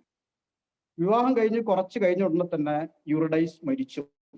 മരിച്ച സമയത്ത് ആ ദുഃഖം സഹിക്കവയ്യാഞ്ഞിട്ട്, ഭാര്യ മരിച്ച ദുഃഖം സഹിക്കവയ്യാതായിട്ട് അദ്ദേഹം കാട്ടിലൂടെയൊക്കെ ഇങ്ങനെ പാടി നടക്കും. അങ്ങനെ ഭാര്യ അന്വേഷിച്ച് അദ്ദേഹം പാതാള ലോകത്തെത്തി. നമ്മളിവിടെ സ്വർഗം, നരകം എന്നൊക്കെ പറയുന്ന പോലെ തന്നെ ഗ്രീക്കിൽ അവരുടെ ഒരു ഇതാണ് അണ്ടർവേൾഡ് അഥവാ പാതാള ലോകം എന്ന് പറയുന്നത്. അവിടെ എത്തുക എന്നുള്ളത് വളരെ ദുഷ്കരമായിട്ട് എന്ന് പറഞ്ഞാൽ പോസിബിൾ ആയിട്ടുള്ള കാര്യമല്ല, പക്ഷേ ഇമ്പോസിബിൾ ആയിട്ടുള്ള കാര്യമാണെങ്കിൽ കൂടി അദ്ദേഹം അവിടെ എത്തി. പോകുന്ന വഴിക്ക് പല തടസ്സങ്ങൾ, പല പാമ്പുകള്, അതുപോലെ തന്നെ ഫിയേഴ്സ് ആയിട്ടുള്ള ക്രൂരമായിട്ടുള്ള നായക്കൾ, ഇങ്ങനെയൊക്കെ പല തടസ്സങ്ങൾ. അവിടേക്ക് അദ്ദേഹത്തിന്റെ മനോഹരമായിട്ടുള്ള ഗാനം കൊണ്ട്, പാട്ടുകൊണ്ട്, ഫ്ലൂട്ട് വായിച്ചുകൊണ്ട് അദ്ദേഹം ആ തടസ്സങ്ങളൊക്കെ നീക്കി അവസാനം പാതാള ലോകത്തിലെത്തി. പാതാള ലോകത്തെത്തിയപ്പോൾ അവിടുത്തെ അധിപനാണ് പ്ലൂട്ടോ എന്ന് പറയുന്നത്. പ്ലൂട്ടോ ആശ്ചര്യപ്പെട്ടു പോയി, എങ്ങനെ ഒരു മനുഷ്യൻ ഇവിടെ എത്തിപ്പെട്ടു. അത് ഉടനെ തന്നെ വളരെയധികം കോപാകുലനായിട്ട് ശപിക്കാൻ തുടങ്ങി, ഓർഫ്യൂസിനെ ശപിക്കാൻ തുടങ്ങി. അപ്പോൾ ആ ശപിക്കുന്നതിന് മുൻപ് തന്നെ ഓർഫ്യൂസ് എന്ത് ചെയ്യാൻ തുടങ്ങി, ഫ്ലൂട്ട് വായിക്കാൻ തുടങ്ങി. ആ ഫ്ലൂട്ടിന്റെ മനോഹരമായിട്ടുള്ള ശബ്ദം കേട്ട്, ആ പാട്ട് കേട്ടിട്ട് പ്ലൂട്ടോ ശാന്തനായി. എന്ന് ചോദിച്ചു, നിങ്ങൾ എന്തിനാണ് ഇവിടെ വന്നത്, എന്താ നിങ്ങളുടെ പ്രശ്നം എന്താണ്, നിങ്ങൾക്ക് എന്ത് വേണമെങ്കിലും ഞാൻ ചെയ്തു തരാം, നിങ്ങൾ അത്രയും മനോഹരമായിട്ട് പാടുന്നു, നിങ്ങൾക്ക് എന്താണ് വേണ്ടത്, ഞാനത് സാധിച്ചു തരാം. അങ്ങനെ ഓർഫ്യൂസ് പറഞ്ഞു, എൻ്റെ ഭാര്യ മരിച്ചു, എനിക്ക് ഭാര്യയില്ലാതെ ജീവിക്കാൻ പറ്റില്ല എന്നൊക്കെ പറഞ്ഞു. അങ്ങനെ പറഞ്ഞ സമയത്ത് മരിച്ചു ഇവിടെ എത്തിയ ഒരാളെ ഞങ്ങൾക്ക് ഒരിക്കലും തിരിച്ചു തരാൻ പറ്റില്ല എന്ന് പറഞ്ഞു പ്ലൂട്ടോ. അപ്പൊ ഓർഫ്യൂസ് പറഞ്ഞു, നിങ്ങൾ എനിക്ക് വാക്ക് നൽകിയതാണ്, ഇനി നിങ്ങൾ വാക്ക് ലംഘിക്കാൻ പറ്റില്ല. അപ്പൊ പ്ലൂട്ടോ പറഞ്ഞു, ഓക്കെ, ഞാൻ തിരിച്ചു തരാം, പക്ഷെ ഓൺ വൺ കണ്ടീഷൻ, ഭൂമിയിൽ എത്തുന്നവരെ നിങ്ങൾ ഭാര്യയെ തിരിഞ്ഞു നോക്കരുത്. ഭൂമിയിൽ എത്തിയതിനു ശേഷം മാത്രമേ തിരിഞ്ഞു നോക്കാൻ പറ്റുള്ളൂ, ഞാൻ ഭാര്യയെ വിട്ടയക്കണം. അങ്ങനെ പ്ലൂട്ടോ അവരെ യൂറിഡൈസിനെ തിരിച്ചു കൊടുത്തു. അങ്ങനെ യൂറിഡൈസുമായിട്ട് ഓർഫ്യൂസ് യാത്ര പുറപ്പെട്ടു. ഇങ്ങനെ സംസാരിച്ച് തിരിഞ്ഞു നോക്കാതെ സംസാരിച്ച് കൊണ്ടുപോവാണ്. അങ്ങനെ ഭൂമിയിലേക്ക് ഒരു സ്റ്റെപ്പ് കൂടെ വെച്ചാൽ ഭൂമിയിലെത്തും. ആ ഒരു സ്റ്റെപ്പ് എത്തുന്നതിന് മുൻപ് ഓർഫ്യൂസിന് ഒരു സംശയം, ഭാര്യ പിന്നിലുണ്ടോ, ഇനി അങ്ങോട്ട് ഭൂമിയിലെത്തി എനിക്ക് തിരിച്ചു വരാൻ പറ്റില്ല എന്നൊരു തോന്നലോട് കൂടി ഓർഫ്യൂസ് തിരിഞ്ഞു നോക്കുന്ന സമയത്ത് ഭാര്യ പിന്നിലുണ്ട്. പക്ഷേ കരാർ ലംഘിച്ചു, തിരിഞ്ഞു നോക്കരുത് എന്നാണ്. അങ്ങനെ ഭാര്യ വളരെ ദുഃഖത്തോടു കൂടി പറഞ്ഞു, നിങ്ങൾ കരാർ ലംഘിച്ചു, ഇനി എനിക്ക് ഒരിക്കലും നിങ്ങളെ കൂടെ വരാൻ പറ്റില്ല എന്ന് പറഞ്ഞ് ഭാര്യയെ കിട്ടാതെ ഓർഫ്യൂസ് തിരിച്ചുപോയി. അപ്പോൾ ഒരു പറഞ്ഞ കാര്യം വിശ്വസിക്കാൻ പറ്റാതെ ഓർഫ്യൂസിന് ജീവിതത്തിലെ ഏറ്റവും വലിയൊരു നഷ്ടമാണ് അവിടെ ഉണ്ടായത്. ഇത് തന്നെയാണ് നമ്മുടെ അപ്ലയൻസ് പറയുന്നത്. നമ്മൾ വിശ്വസിച്ചുകൊണ്ട് നീങ്ങുകയാണെന്നുണ്ടെങ്കിൽ നമുക്ക് ജീവിതത്തിൽ വൻ നേട്ടം ഉണ്ടാക്കാം. ആറ്റിറ്റ്യൂഡിന്റെ ഭാഗത്ത് നമ്മൾ ശ്രദ്ധിക്കേണ്ട കാര്യങ്ങളിൽ ഒന്നാണ് നമ്മുടെ അപ്രീഷിയേറ്റ് ചെയ്യാനുള്ള ഒരു മെന്റാലിറ്റി നമ്മൾ ഡെവലപ്പ് ചെയ്തെടുക്കുക. രണ്ടാമത്തെ ഒരു കാര്യമാണ് നമ്മൾ സിസ്റ്റത്തിലും നമ്മൾ അപ്ലൈൻ കാര്യങ്ങൾ പറയുന്നത് വിശ്വസിക്കാൻ നമ്മൾ തയ്യാറാവുക. മൂന്നാമത്തെ ഒരു പ്രധാന ഘടകമാണ് നമ്മൾ കാര്യങ്ങൾ പ്രയോറിറ്റൈസ് ചെയ്യുക എന്നുള്ളത്. കാര്യങ്ങൾ പ്രയോറിറ്റൈസ് ചെയ്യുക എന്ന് പറയുന്ന സമയത്ത് ഒരു കുറച്ച് കാര്യങ്ങൾ ഡീറ്റെയിൽ നമ്മൾ പറയുകയാണെങ്കിൽ ഞാൻ PUC-ക്കാർക്ക് കൂടി വേണ്ടി ചില കാര്യങ്ങൾ പറയണം. PUC ഓണേഴ്സിനെ കൂടെ ഉൾപ്പെടുത്തിക്കൊണ്ട് പറയുന്ന ഒരു കാര്യമാണ്. നമുക്കറിയാം കാര്യങ്ങൾ ഈ ബിസിനസ്സിൽ വരുന്ന സമയത്ത് എല്ലാവരും നാരായണട്ട് മുതൽ പല ആളുകളും പറയാറുണ്ട്, നമ്മുടെ ജോലി കുടുംബം കഴിഞ്ഞിട്ട് പിന്നെ നമ്മൾ ഏറ്റവും കൂടുതൽ പ്രാധാന്യം കൊടുക്കേണ്ടത് നമ്മൾ RC ബിസിനസ്സാണ്. ഞാൻ ഒന്നും കൂടെ പറയുകയാണെന്നുണ്ടെങ്കിൽ ഞാൻ പറയണം, ജോലി കഴിഞ്ഞപ്പോൾ മുഴുവൻ ടൈം RC ചെയ്യുന്നവരാണെങ്കിൽ RC തന്നെ അവരുടേത്, അല്ല വേറെ എന്തെങ്കിലും ജോലിക്ക് പോയിട്ട് പാർട്ട് ടൈം RC ചെയ്യുന്നവരുണ്ടെങ്കിൽ അവരുടെ ആ ജോലി കഴിഞ്ഞിട്ട് രണ്ടാമത്തെ പരിഗണന തന്നെ RC നമ്മൾ കൊടുക്കണം. അങ്ങനെ കൊടുക്കുന്ന സമയത്ത് അവർ പ്രയോറിറ്റൈസ് ചെയ്യേണ്ട കുറെ കാര്യങ്ങൾ, അതിൽ ഏറ്റവും ശ്രദ്ധിക്കേണ്ട ഒരു കാര്യമാണ് ഒരു ഡയറക്റ്റ് സെല്ലറോ അല്ലെങ്കിൽ ഒരു PUC ഓണറോ എന്ത് കാര്യങ്ങൾ ചെയ്യുന്ന സമയത്തും, ഒരു ഡയറക്റ്റ് സെല്ലർ ആണെങ്കിൽ അല്ലെങ്കിൽ ബിസിനസ്സിൽ നമ്മൾ ഡൗൺലൈൻ എന്ത് ചെയ്യുന്ന സമയത്തും അപ്ലൈനുമായിട്ട് കാര്യങ്ങളൊന്ന് ആലോചിക്കും. കാര്യങ്ങൾ പ്രയോറിറ്റൈസ് ചെയ്യുന്നതിന് വേണ്ടിയിട്ട് ഞാൻ പറയുന്നത്, നമ്മൾ മുൻഗണന കൊടുക്കുന്ന സമയത്ത് ശ്രദ്ധിക്കേണ്ട കാര്യങ്ങളിൽ അപ്ലൈനുമായിട്ട് ഒന്ന് ചെക്ക് ചെയ്യാം. അപ്പോൾ ഉദാഹരണത്തിന് നിങ്ങൾ ഇഷ്ടപ്പെട്ട ഒരു പെറ്റിനെ വാങ്ങുകയാണ്, നിങ്ങളെ വീട്ടിലേക്ക് ഒരു പെറ്റിനെ വാങ്ങും. ആ പെറ്റിനെ വാങ്ങുകയാണെങ്കിൽ പോലും നിങ്ങൾ അപ്ലൈനുമായിട്ടൊന്ന് ചെക്ക് ചെയ്യണം. എന്തുകൊണ്ടാണ് ഇത് ഇങ്ങനെ പറയാൻ കാരണം എന്ന് പറഞ്ഞാൽ, ഉദാഹരണത്തിന് ചിലപ്പോൾ നമ്മുടെ ടീമില് PUC-ൽ വളരെ ഭംഗിയായിട്ട് നടക്കുന്ന PUC ഉണ്ട്. ഇപ്പൊ പന്തിരങ്ക ഗിമോഷ് സാർ നടത്തുന്ന PUC വളരെ ഭംഗിയായിട്ട് നടക്കുന്നതാണ്, നല്ല ടേൺ ഓവർ ഉണ്ട്. മുണ്ടിക്കത്തായത്ത് മണിമാസ് നടത്തുന്ന PUC വളരെ ഭംഗിയായിട്ട് നടക്കുന്നതാണ്, നല്ല ടേൺ ഓവറാണ്. അതുപോലെ തന്നെ പെരുവഴിക്കടവ് നമ്മളെ നാരായണേട്ടന്റെ ഭാഗത്ത് ഉണ്ണിയേട്ടൻ നടത്തുന്ന PUC വളരെ ഗംഭീരമായിട്ട് നല്ല ടേൺ ഓവറാണ്. അങ്ങനെ എല്ലാ PUC-കളും നല്ല, പക്ഷെ അതിൽ ചില PUC-കൾ ഒരു 2-3 PUC-കൾ വേണ്ടത്ര ടേൺ ഓവറിൽ എത്തുന്നില്ല. അങ്ങനെ ഒരു ദിവസം PUC പോയ സമയത്ത് ഞാൻ അദ്ദേഹത്തിന്റെ വീട്ടിൽ കൂടി ഒന്ന് ചെക്ക് ചെയ്തു. ഒന്ന് വെറുതെ വീട്ടിൽ കയറി, വീട്ടിൽ പോവാം എന്നൊക്കെ പറഞ്ഞ് വീട്ടിൽ പോയി. വീട്ടിൽ പോയ സമയത്ത് കാണുന്നത് വെച്ചാൽ നിരവധി ലവ് ബേർഡ്സ് മറ്റുള്ള കാര്യങ്ങളൊക്കെയാണ്. ഈ പെറ്റിനെ വളർത്തുന്നത് നമുക്ക് ഇഷ്ടമില്ല, അല്ലെങ്കിൽ ഞാൻ അതിനൊക്കെ സ്നേഹിക്കുന്ന ആളാണ്. ഗാർഡനിങ്ങും ലവ് ബേർഡ്സ് വളർത്തുമൊക്കെ നമ്മൾ ഇഷ്ടപ്പെടുന്ന കാര്യമാണ്. പക്ഷേ നമ്മൾ അങ്ങനെയുള്ള എൻജോയ്മെന്റിലേക്ക് നീങ്ങുന്ന സമയത്ത് നമ്മൾ ഈ ബിസിനസ്സിൽ ഒരു ഘട്ടം എത്തിയതിനു ശേഷമല്ല നിങ്ങൾ നീങ്ങുന്നതെങ്കിൽ നമുക്ക് ഒരു വമ്പൻ നഷ്ടങ്ങളാണ് ഉണ്ടാകും. ഉദാഹരണത്തിന് ഇപ്പോൾ നമ്മൾ പറയുകയാണെങ്കിൽ വേണുവേട്ടനെ സംബന്ധിച്ചിടത്തോളം അദ്ദേഹം എമറാൾഡ് എത്തി, അദ്ദേഹത്തിന് വേണമെങ്കിൽ കുറച്ച് റിലാക്സ് ചെയ്യാം. പക്ഷെ ആ എമറാൾഡ് എത്തിയത് ഒരു 3-4 വർഷത്തെ കഠിനാധ്വാനം. ആ ഇനീഷ്യൽ ടൈമിൽ നമ്മൾ എടുക്കേണ്ട കഠിനാധ്വാനം നമ്മൾ എടുക്കണം, എന്നിട്ട് നമ്മൾ റിലാക്സ് ചെയ്യാൻ പാടുള്ളൂ. അപ്പൊ എന്തുകൊണ്ട് അവിടെ വീട്ടിൽ ചെന്ന സമയത്ത് ഞാൻ ഈ പെറ്റിനെ കണ്ട സമയത്തും അല്ലെങ്കിൽ ലവ് ബേർഡ്സിനൊക്കെ കാണുന്ന സമയത്തും ഉണ്ടാകുന്ന ഒരു പ്രശ്നം എന്താണെന്ന് വെച്ചാൽ, ഒരു PUC ഓണർ ആണെന്ന് വെക്കാം, അവരെ സംബന്ധിച്ചിടത്തോളം വീട്ടിൽ ഇപ്പൊ നമുക്കറിയാം ന്യൂക്ലിയർ ഫാമിലി ആയിരിക്കും. ന്യൂക്ലിയർ ഫാമിലി എന്ന് പറഞ്ഞാൽ അദ്ദേഹവും ചിലപ്പോൾ ഭാര്യ, ഒരു കുട്ടി അല്ലെങ്കിൽ 2 കുട്ടികൾ, ചെറിയ കുട്ടികളായിരിക്കും. അങ്ങനെ വരുന്ന സമയത്ത് ഒരു PUC ഓണർ ആണെങ്കിൽ മൺഡേ ടു സാറ്റർഡേ, തിങ്കൾ മുതൽ ശനി വരെ പൂർണ്ണമായിട്ടും എവിടെ തന്നെ ആയിരിക്കും? PUC-യിൽ തന്നെ ആയിരിക്കും. ചിലപ്പോൾ ഞായറാഴ്ചയും PUC അല്ലെങ്കിൽ നമ്മുടെ ഷോപ്പ് ഓപ്പൺ ചെയ്യും. അങ്ങനെ കിട്ടുന്ന സമയത്ത് അദ്ദേഹത്തിന് കുറഞ്ഞ സമയം മാത്രമായിരിക്കും ഫീൽഡ് വർക്ക് അല്ലെങ്കിൽ ടീം ബിൽഡ് ചെയ്യാൻ, നെറ്റ്വർക്ക് ബിൽഡ് ചെയ്യാനും മറ്റൊക്കെ കിട്ടുന്നത്. ഒരു ഷോപ്പ് നടത്തുന്ന ആളാണെങ്കിൽ ഷോപ്പ് 8 മണിക്കോ 9 മണിക്കോ പൂട്ടി, പിന്നെ വീട്ടിലെത്തി ചിലപ്പോൾ 2 മണിക്കൂർ, ചിലപ്പോൾ 2 മണിക്കൂർ ഉണ്ടെങ്കിൽ അതിൽ 1 മണിക്കൂർ 1.5 മണിക്കൂർ ഒരു പക്ഷേ ഈ പറഞ്ഞ ലവ് ബേർഡ്സുമായിട്ട് അല്ലെങ്കിൽ പെറ്റുമായിട്ട് കളിച്ച് സമയം പോകും. അവിടെ സംഭവിക്കുന്ന ദോഷം എന്താ വെച്ചാൽ, ആ PUC ഡെവലപ്പ് ചെയ്യേണ്ട പല കാര്യങ്ങളെ കുറിച്ച് ചിന്തിക്കാനോ പ്രവർത്തിക്കാനോ അദ്ദേഹത്തിന് സമയം കിട്ടാതെ പോകും. കാരണം നമ്മൾ ഷോപ്പ് പൂട്ടി വീട്ടിൽ എത്തിക്കഴിഞ്ഞാൽ ഒന്നുകിൽ നമ്മൾ അന്ന് വന്ന കസ്റ്റമേഴ്സിൽ ചിലപ്പോൾ ഐഡന്റിഫൈ ചെയ്ത് ചില ആൾക്കാർ നമ്മൾ കോണ്ടാക്ട് ചെയ്യേണ്ട കാര്യങ്ങൾ ഉണ്ടായിരിക്കാം, അല്ലെങ്കിൽ അടുത്ത ദിവസത്തേക്കുള്ള നമ്മളെ ഷോപ്പിൽ സ്റ്റോക്ക് കുറവുണ്ടെങ്കിൽ സ്റ്റോക്ക് എടുക്കുന്ന കാര്യങ്ങളെ കുറിച്ച് ചിന്തിക്കാനുണ്ടായിരിക്കാം. അങ്ങനെ ആ ഷോപ്പിനെ കുറിച്ച് നിരവധി കാര്യങ്ങൾ ചിന്തിക്കാനുണ്ടെങ്കിലും നമ്മൾ അതൊന്നും ചിന്തിക്കാതെ ഇതിന്റെ പിന്നിലേക്ക് നമ്മൾ പോകേണ്ടി വരും. ഞാൻ പറഞ്ഞത് പെറ്റാണെങ്കിൽ അതുപോലെ നിരവധി കാര്യങ്ങളെ കുറിച്ച്. അപ്പൊ അതിനൊന്നും സമയം കിട്ടാതെ രാത്രി പോകും. രാവിലെ എഴുന്നേറ്റ സമയത്ത് നമ്മൾ ആ ചിന്തിക്കുന്നതിന് പകരം ഒരു 1/2-3/4 മണിക്കൂർ ഇതിന്റെ അടുത്തേക്ക് നമ്മൾ ചെലവഴിക്കാൻ പോയാൽ അവിടെ നമുക്ക് നമ്മുടെ ബിസിനസ്സിന് കൊടുക്കേണ്ട പ്രയോറിറ്റി അല്ലെങ്കിൽ സമയമാണ് നമ്മൾ അവിടെ കളയുന്നത്. അപ്പൊ എൻജോയ്മെന്റ് നമുക്ക് വേണം, പക്ഷെ അത് നമ്മൾ ബിസിനസ്സിൽ ഒരു ഘട്ടമെത്തി വിജയിച്ചതിന് ശേഷമാവുന്നതായിരിക്കും നല്ലത് എന്നാണ്. അതുപോലെ തന്നെ ഇപ്പൊ അതൊരു എക്സാമ്പിൾ പറഞ്ഞു. അതുപോലെ നമ്മൾ ചെയ്യുന്ന ഡൗൺലൈൻ ചെയ്യുന്ന ഏത് പ്രവൃത്തിയും ഒന്ന് അപ്ലൈനുമായിട്ട് ചെക്ക് ചെയ്ത് അദ്ദേഹവുമായിട്ട് കൺസൾട്ട് ചെയ്ത് ആ സമയത്ത് തുടങ്ങാൻ പറ്റുന്നതാണോ എന്ന് നമ്മൾ ആലോചിക്കുന്ന നന്നായി. ഈവൻ ഞാൻ പറയുന്ന ഒരു വീട് പണി പോലും, ഒരു വീട് നമ്മൾ നിർമ്മിക്കാൻ നമ്മൾ പോകുന്നുണ്ടെങ്കിൽ നമ്മൾ ബിസിനസ്സിൽ ഇറങ്ങിയ ഉടനെയാണ് എങ്കിൽ, ബിസിനസ്സിനാണ് നമ്മൾ പ്രയോറിറ്റി കൊടുക്കുന്നുണ്ടെങ്കിൽ തൽക്കാലം നമ്മൾ അതുപോലും നിർത്തി വെച്ചിട്ട് ബിസിനസ്സിൽ നമ്മൾ ഒരു ഘട്ടം എത്തിയിട്ട് നമ്മൾ മറ്റുള്ള കാര്യങ്ങൾ വീട് പണിയിലേക്ക് നീങ്ങുന്നതൊക്കെ ആയിരിക്കും നല്ലത്. ഞാൻ പറഞ്ഞ പോയിന്റ് ഇതാണ്, നമ്മൾ എന്ത് കാര്യങ്ങൾ ചെയ്യുന്ന സമയത്തും ബിസിനസ്സിന് പ്രയോറിറ്റി കൊടുക്കുന്നുണ്ടെങ്കിൽ നമുക്കത് തിരിച്ചറിയാൻ പറ്റുന്നില്ലെങ്കിൽ ആക്റ്റീവ് ഇഫക്റ്റീവ് ഗ്രോയിങ് അപ്ലൈനായിട്ട് കൺസൾട്ട് ചെയ്തിട്ട് നിങ്ങൾ ഒരു തീരുമാനം എടുക്കുന്നുണ്ടെങ്കിൽ അത് വളരെ നല്ലതായിരിക്കും. ഇപ്പൊ ആറ്റിറ്റ്യൂഡ് നമ്മൾ ഇങ്ങനെയും അപ്ലൈനായിട്ട് കാര്യങ്ങൾ സംസാരിക്കാനും വേണമെന്നുണ്ടെങ്കിൽ ഒരു മെന്ററെ ചൂസ് ചെയ്തിട്ട് അവരുമായിട്ട് സംസാരിക്കാനുള്ള ഒരു മനോഭാവം നമ്മൾ കണ്ടെത്താണ്. അതുപോലെ തന്നെ പ്രധാനപ്പെട്ട ഒരു കാര്യമാണ് നമ്മൾ ഈ ബിസിനസ്സിൽ വന്ന പെയിൻ എടുക്കുക എന്നത്. കുറച്ച് ബുദ്ധിമുട്ടാൻ നമ്മൾ തയ്യാറാവുക എന്നതാണ്. എന്താണ് ബുദ്ധിമുട്ട്? കമ്പാരിറ്റീവ്ലി ഞാൻ പറയുകയാണെന്നുണ്ടെങ്കിൽ മറ്റു ഏത് ബിസിനസ്സിൽ നമ്മൾ എടുക്കുന്നതിനെക്കാട്ടും ഏറ്റവും കുറഞ്ഞ എഫർട്ടേ നമ്മൾ ഇതിൽ വരുന്നുള്ളൂ. ഇപ്പൊ ഞാൻ പറയുകയാണെന്നുണ്ടെങ്കിൽ, ഞാനൊക്കെ ജസ്റ്റ് ഒന്ന് മനസ്സിലാവാൻ വേണ്ടി മാത്രം പറയണം, ആംവേലൊക്കെ ഞാൻ ഉണ്ടായിരുന്ന എഫർട്ട് എടുക്കുന്ന സമയത്ത് ആ നിരവധി എഫർട്ടിൽ ഒരു എക്സാമ്പിൾ ഞാൻ പറയുകയാണെന്നുണ്ടെങ്കിൽ, നമ്മൾ അതിന് പ്രോഗ്രാം പോകുന്ന സമയത്ത് അന്ന് എറണാകുളത്തേക്കാണ് പ്രോഗ്രാം ഉണ്ടാവുക.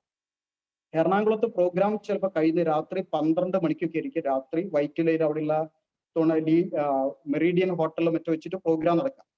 രാത്രി 12 മണി 12:30 മണിക്ക് അവിടെ പ്രോഗ്രാം കഴിച്ച് പിന്നെ വൈറ്റിലയിൽ നിന്ന് എറണാകുളത്ത് വന്ന് KSRTC വല്ലതും പിടിച്ച് ഞാൻ മാങ്കാവ് ബസ് സ്റ്റോപ്പിൽ ഇറങ്ങുന്ന സമയത്ത് ചിലപ്പോൾ രാത്രി 2 മണി 2:30 മണിക്കാണ്.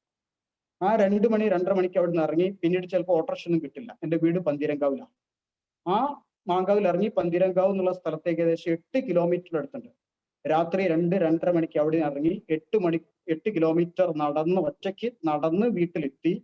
പിന്നെ ഉറങ്ങാൻ സമയം ഉണ്ടായിരിക്കില്ല. അങ്ങനെ ചിലപ്പോൾ ഒരു 4 മണിക്കാകുമ്പോഴേക്ക് വീട്ടിലെത്തി. പിന്നെ പുലച്ചക്ക് 7 മണിക്ക് എനിക്ക് ചിലപ്പോൾ ക്ലാസ്സിൽ, അല്ലെങ്കിൽ ട്യൂഷൻ ബാച്ചൊക്കെ ഉണ്ടെങ്കിൽ 7 മണിക്ക് ക്ലാസ് പോകണം. അത്രയും പെയിൻ എടുത്തിട്ട് പോലും എനിക്ക് ആ ബിസിനസ്സിൽ ഒന്നും ആവാൻ പറ്റില്ല, സാമ്പത്തികമായിട്ട് ഒരു നേട്ടം ഉണ്ടാക്കില്ല. പക്ഷെ അന്ന് ഞാൻ എടുത്ത എഫേർട്ടിന്റെ 100-1 ഭാഗം പോലും എഫേർട്ട് എടുക്കാതെയാണ് ഇന്ന് ഞാൻ RCMൽ പ്ലാറ്റിനം വെച്ചു. പക്ഷെ RCMൽ ഈ ചെറിയ പെയിൻ എടുക്കുക എന്ന് പറയുന്ന സമയത്ത് പോലും നിരവധി പേർക്ക് എന്താ പറയാ ഒരു വിഷമാണ്. എന്ന് പറഞ്ഞാൽ ഇതിൽ എടുക്കേണ്ട പെയിൻ എന്ന് പറഞ്ഞാൽ ഒന്ന് മാത്രമേ ഉള്ളൂ. നമുക്കറിയാം, നമ്മൾ പ്രൊഡക്റ്റ് ഉപയോഗിച്ചു, നമ്മൾ ആ പ്രൊഡക്റ്റിൽ സാറ്റിസ്ഫൈഡ് ആണ്, നമ്മൾ കൺവിൻസ്ഡ് ആണ്. നമ്മൾ ആകെ ചെയ്യേണ്ട കാര്യങ്ങൾ ഒന്ന് മറ്റുള്ളവരുമായിട്ട് അത് ഷെയർ ചെയ്യാം. അങ്ങനെ ഷെയർ ചെയ്യാൻ പോകുന്ന സമയത്ത് ചിലപ്പോൾ നമുക്ക് കുറച്ച് യാത്ര ചെയ്യേണ്ടി വരും, അല്ലെങ്കിൽ ഒന്ന് ഫോൺ അതിനുവേണ്ടി മാറ്റി വിളിക്കാൻ നമ്മൾ തയ്യാറാവേണ്ടി വരും. ഇപ്പൊ ഒരു സിനിമ കാണേണ്ട സമയത്താണ് ചിലപ്പോൾ ഒരു കസ്റ്റമർ നമ്മളെ വിളിക്കുന്നെങ്കിൽ അവരടുത്ത് പോവാൻ നമ്മൾ ആ കാണിക്കുന്നതാണ് പെയിൻ എടുക്കുക. സിനിമ നിങ്ങൾ ഒഴിവാക്കി, നിങ്ങളെ എൻജോയ്മെന്റ് നിങ്ങൾ ഒഴിവാക്കിയിട്ട് നിങ്ങൾ ഒരു കസ്റ്റമറെ കാണാൻ പോകുന്ന സമയത്ത് അതൊരു എടുക്കുന്ന പെയിൻ. അല്ലെങ്കിൽ നിങ്ങൾ പിന്നെ ഒരു കസ്റ്റമർക്ക് ഒരു പ്രൊഡക്റ്റ് എത്തിച്ചു കൊടുക്കാൻ നിൽക്കുന്നു, ഒരു ഗസ്റ്റ് നിങ്ങളെ വീട്ടിൽ വരുന്നു, ആ ഗസ്റ്റിനെ നിങ്ങൾ അവിടെ ഇരുത്തിക്കൊണ്ട് ഒരു പ്രൊഡക്റ്റ് ചിലപ്പോൾ ഒരു കസ്റ്റമർക്ക് എത്തിച്ചു കൊടുക്കേണ്ടി വരും, അതൊരു പെയിനാണ്. ഇങ്ങനെ എടുക്കുന്നതിനൊക്കെ തന്നെയാണ് നമ്മൾ സാക്രിഫൈസ് ചെയ്യുക, അല്ലെങ്കിൽ പെയിൻ പറഞ്ഞത്. പക്ഷെ ഇങ്ങനെയുള്ള ചെറിയ പെയിൻ ഒന്നും എടുക്കാതെ നമുക്ക് ജീവിതത്തിൽ വൻ നേട്ടം കൈവരിക്കാൻ പറ്റില്ല എന്നുള്ള കാര്യം ഉറപ്പാണ്. അതിൻ്റെയും ഞാൻ ആ പെയിൻ എടുത്തിട്ടില്ലെങ്കിൽ നമുക്ക് വരാൻ പോകുന്ന നഷ്ടം എന്താണ്? നമ്മൾ ഒരു ഇനീഷ്യൽ പീരീഡിൽ നമ്മൾ കുറച്ചു കാലം, ഇപ്പൊ വീണറിന അല്ലെങ്കിൽ നാരായണനൊക്കെ പറഞ്ഞ സമയത്ത് കുറച്ചു കാലം അവർ പെയിൻ എടുത്തു, പിന്നീട് അവർ ലൈഫ് എൻജോയ് ചെയ്യാം. അങ്ങനെ നമ്മൾ എടുക്കേണ്ട സമയത്ത്, ബിസിനസ്സിൽ വന്ന് എടുക്കേണ്ട സമയത്ത് നമ്മൾ പെയിൻ എടുത്തിട്ടില്ലെങ്കിൽ എക്കാലത്ത് നമ്മൾ എന്ത് ചെയ്യേണ്ടി വരും?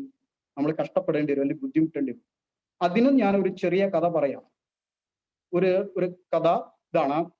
ഒരു ശില്പി ഒരു ദിവസം രാവിലെ എഴുന്നേറ്റു.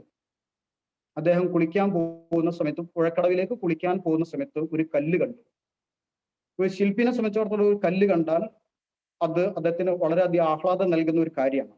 പ്രത്യേകിച്ച് ഒരു നല്ല കല്ല്. അദ്ദേഹത്തിന്റെ ഉളി എടുത്തൊന്ന് മേടി നോക്കിയപ്പോൾ അത് നല്ല കല്ല്, എല്ലാ ലക്ഷണമൊത്ത കല്ല്, നല്ലൊരു ശില്പം ഉണ്ടാക്കാൻ പറ്റിയ എല്ലാ ക്വാളിറ്റീസ് ഉള്ള ഒരു കല്ല്. നമുക്കിപ്പോ അതുപോലെയാണ്, നമ്മൾക്കൊരു നല്ല പ്രോസ്പെക്റ്റിനെ കണ്ട ഉടനെ തന്നെ നമുക്ക് വലിയ സന്തോഷമായിരിക്കും. അദ്ദേഹം ആ കല്ല് നല്ലൊരു ശില്പമാക്കാൻ തീരുമാനിച്ചു. അദ്ദേഹത്തിന്റെ ആയുധങ്ങളൊക്കെ എടുത്തു, ആ കല്ല് ഒന്നിങ്ങനെ കൊത്താൻ തുടങ്ങിയ ഉടനെ തന്നെ ആ കല്ല് പ്രതികരിച്ചു. നിങ്ങൾ എന്താണ് എന്നെ ചെയ്യുന്നത്? എനിക്ക് വേദനിക്കുന്നു എന്നൊക്കെ പറഞ്ഞു. ശില്പി പറഞ്ഞു, നീ വിഷമിക്കണ്ട, നീ കുറച്ചു സമയം വേദനിച്ചാൽ മതി, നിന്നെ ഞാൻ എല്ലാവരും ആരാധിക്കുന്ന ഏറ്റവും മനോഹരമായിട്ടുള്ള ഏറ്റവും നല്ല ആരാധിക്കുന്ന ഒരു ശില്പമാക്കി മാറ്റണം. കല്ല് പറഞ്ഞു, അതൊന്നും വേണ്ട, എനിക്ക് വേദനിക്കാൻ പറ്റില്ല, നിങ്ങൾ എന്നെ വെറുതെ വിട്ടേക്കൂ എന്ന് പറഞ്ഞു. ശില്പി വീണ്ടും ഒരുപാട് തവണ അദ്ദേഹത്തോട് പറഞ്ഞു നോക്കി. നീ അങ്ങനെ ശില്പമായ നിനക്ക് കിട്ടാൻ പോകുന്ന നേട്ടം ഇങ്ങനെ വലുതാണ് എന്നൊക്കെ പറഞ്ഞ് ഒരുപാട് കാര്യങ്ങൾ പറഞ്ഞു. പക്ഷെ കല്ല് കേൾക്കാൻ കൂട്ടാക്കില്ല. അവസാനം നിവർത്തിയില്ലാഞ്ഞിട്ട് ശില്പി ആ കല്ല് ഉപേക്ഷിച്ചു. പക്ഷെ അദ്ദേഹത്തിന്റെ മനസ്സിൽ എന്തായാലും ഒരു ശില്പം കൊത്തണം എന്നുള്ള ഒരു ആഗ്രഹം തീവ്രമായി. അദ്ദേഹം കുറച്ചുകൂടെ മുന്നോട്ടേക്ക് പോയ സമയത്ത് അദ്ദേഹം വേറൊരു കല്ല് കണ്ടു. അത് അത്ര ലക്ഷണമൊത്ത കല്ലൊന്നല്ല. ഇത് പറയുന്ന സമയത്ത് നമ്മളെ സുയിസ് സാറ ഒരു സ്റ്റോറി നമ്മുടെ മനസ്സിലേക്ക് വരും. JP സാറ് കാണുന്നതിന് മുൻപ് പോയതുപോലെ. അപ്പോ അത് ലക്ഷണമൊത്ത കല്ലൊന്നല്ല. പക്ഷെ എന്നിരുന്നാലും ഒരു ശില്പം കൊത്തണം എന്നുള്ള ആ ആഗ്രഹം അദ്ദേഹത്തിന്റെ മനസ്സിൽ തീവ്രമായതുകൊണ്ട് അദ്ദേഹം അവിടെ ഇരുന്ന് ആയുധങ്ങളൊക്കെ എടുത്ത് ആ കല്ല് മേടി. ഒന്ന് കല്ല് കൊത്താൻ തുടങ്ങിയ സമയത്ത് ആ കല്ലും പ്രതികരിച്ചു. നിങ്ങൾ എന്താണ് എന്നെ ചെയ്യുന്നത്, എനിക്ക് വേദനിക്കുന്നു എന്നൊക്കെ പറഞ്ഞു. അപ്പൊ ശില്പി പറഞ്ഞു, നീ പേടിക്കണ്ട, നീ വിഷമിക്കണ്ട, നിന്നെ കുറച്ചു സമയത്തെ വേദന നീ സഹിച്ചാലും നിന്നെ അതിമനോഹരമായിട്ടുള്ള, ആരും സ്നേഹിക്കുന്ന, ആരും ആരാധിക്കുന്ന ഒരു ശില്പമാക്കിയിട്ട് ഞാൻ മാറ്റാം എന്ന് പറഞ്ഞു. അപ്പോ കുറച്ചങ്ങനെ പറഞ്ഞ സമയത്ത് കല്ല് പറഞ്ഞു, ഓക്കെ, അങ്ങനെ നിങ്ങൾ എന്നെ എല്ലാവരും ആരാധിക്കുന്ന, ബഹുമാനിക്കുന്ന ഒരു ശില്പമാക്കി മാറ്റാൻ തയ്യാറാണെന്നുണ്ടെങ്കിൽ ഞാൻ വേദനിക്കാൻ ഞാൻ തയ്യാറാണ് എന്ന് പറഞ്ഞു. അങ്ങനെ ശില്പി അത് നല്ല രീതിയിൽ കൊത്തി നല്ലൊരു ശില്പമാക്കി മാറ്റിയതിനു ശേഷം അദ്ദേഹം അത് അവിടെ ഉപേക്ഷിച്ചു. അദ്ദേഹത്തിന്റെ മനസ്സിൽ ശില്പം കൊത്താൻ മാത്രമേ ഉള്ളൂ. അത് കൊണ്ടുപോകാനൊന്നും അദ്ദേഹത്തിന് താല്പര്യമില്ല. അദ്ദേഹം ആ ശില്പം കൊത്തി അവിടെ ഇട്ടു. അദ്ദേഹത്തിന്റെ പ്രഭാത കാര്യങ്ങളിൽ പോയി, കുളക്കടവിൽ പോയി കുളിക്കാനൊക്കെ വേണ്ടി പോയി. കുറച്ചു കാലം കഴിഞ്ഞ് അതിലെ വന്ന ജനങ്ങൾ കാണുന്ന അവിടെ നല്ല ഒരു മനോഹരമായിട്ടുള്ള ശില്പം കിടക്കുന്നു. ശില്പം എവിടെ കണ്ടാലും ചില ആളുകൾക്ക് ഒരു ഇതുണ്ട്. അവരത് കൊണ്ടുപോയിട്ട് ഒരു മരത്തിന്റെ ചോട കൊണ്ടുപോയി വെച്ചു. അങ്ങനെ മരത്തിന്റെ ചോട ആ ശില്പം കൊണ്ടുപോയി വെച്ച സമയത്ത് വരുന്ന ആളുകൾ മുഴുവൻ എന്ത് ചെയ്യാൻ തുടങ്ങി? അത് ആരാധിക്കാൻ തുടങ്ങി. അങ്ങനെ ആളുകൾ കൂടി വന്നു. ആരാധനയോടൊപ്പം പലതരത്തിലുള്ള അഭിഷേകങ്ങൾ, പാലാഭിഷേകം, നെയ്യഭിഷേകം, ചന്ദനം കൊണ്ടുള്ള അഭിഷേകം, അങ്ങനെ പല അഭിഷേകങ്ങളും പല ഭാഗത്തു നിന്ന് ആളുകൾ വരാൻ തുടങ്ങി, ആരാധിക്കാനും പ്രാർത്ഥിക്കാനൊക്കെ തുടങ്ങി. അങ്ങനെ നിൽക്കുമ്പോഴാണ് നമ്മൾ ശില്പം കണ്ട ആ ശില്പത്തിന്റെ എടുത്ത് തേങ്ങ ഉടയ്ക്കുന്ന ഒരു സ്വഭാവം നമുക്കുണ്ട്. അപ്പൊ ആളുകൾ അവിടെ തേങ്ങ ഉടയ്ക്കാൻ കല്ല് നോക്കുന്ന സമയത്ത് കല്ലൊന്നും കാണില്ല. അങ്ങനെ കുറച്ചപ്പുറം പോയി നോക്കുന്ന സമയത്ത് ഒരു കല്ല് കണ്ടു. നമ്മൾ ആദ്യം ശില്പമായിട്ട് വിസമ്മതിക്കുക, ശില്പമാവാൻ കൂട്ടാക്കാതിരുന്ന കല്ല്. ആ കല്ല് കൊണ്ടുപോയി എന്നിട്ട് ഈ ശില്പത്തിന്റെ താഴത്തോടെ വെച്ചു. വരുന്നവർ തേങ്ങ ഉടയ്ക്കുക, ഈ കല്ലിന്റെ മേലെ എറിഞ്ഞ് തേങ്ങ ഉടയ്ക്കാൻ തുടങ്ങി.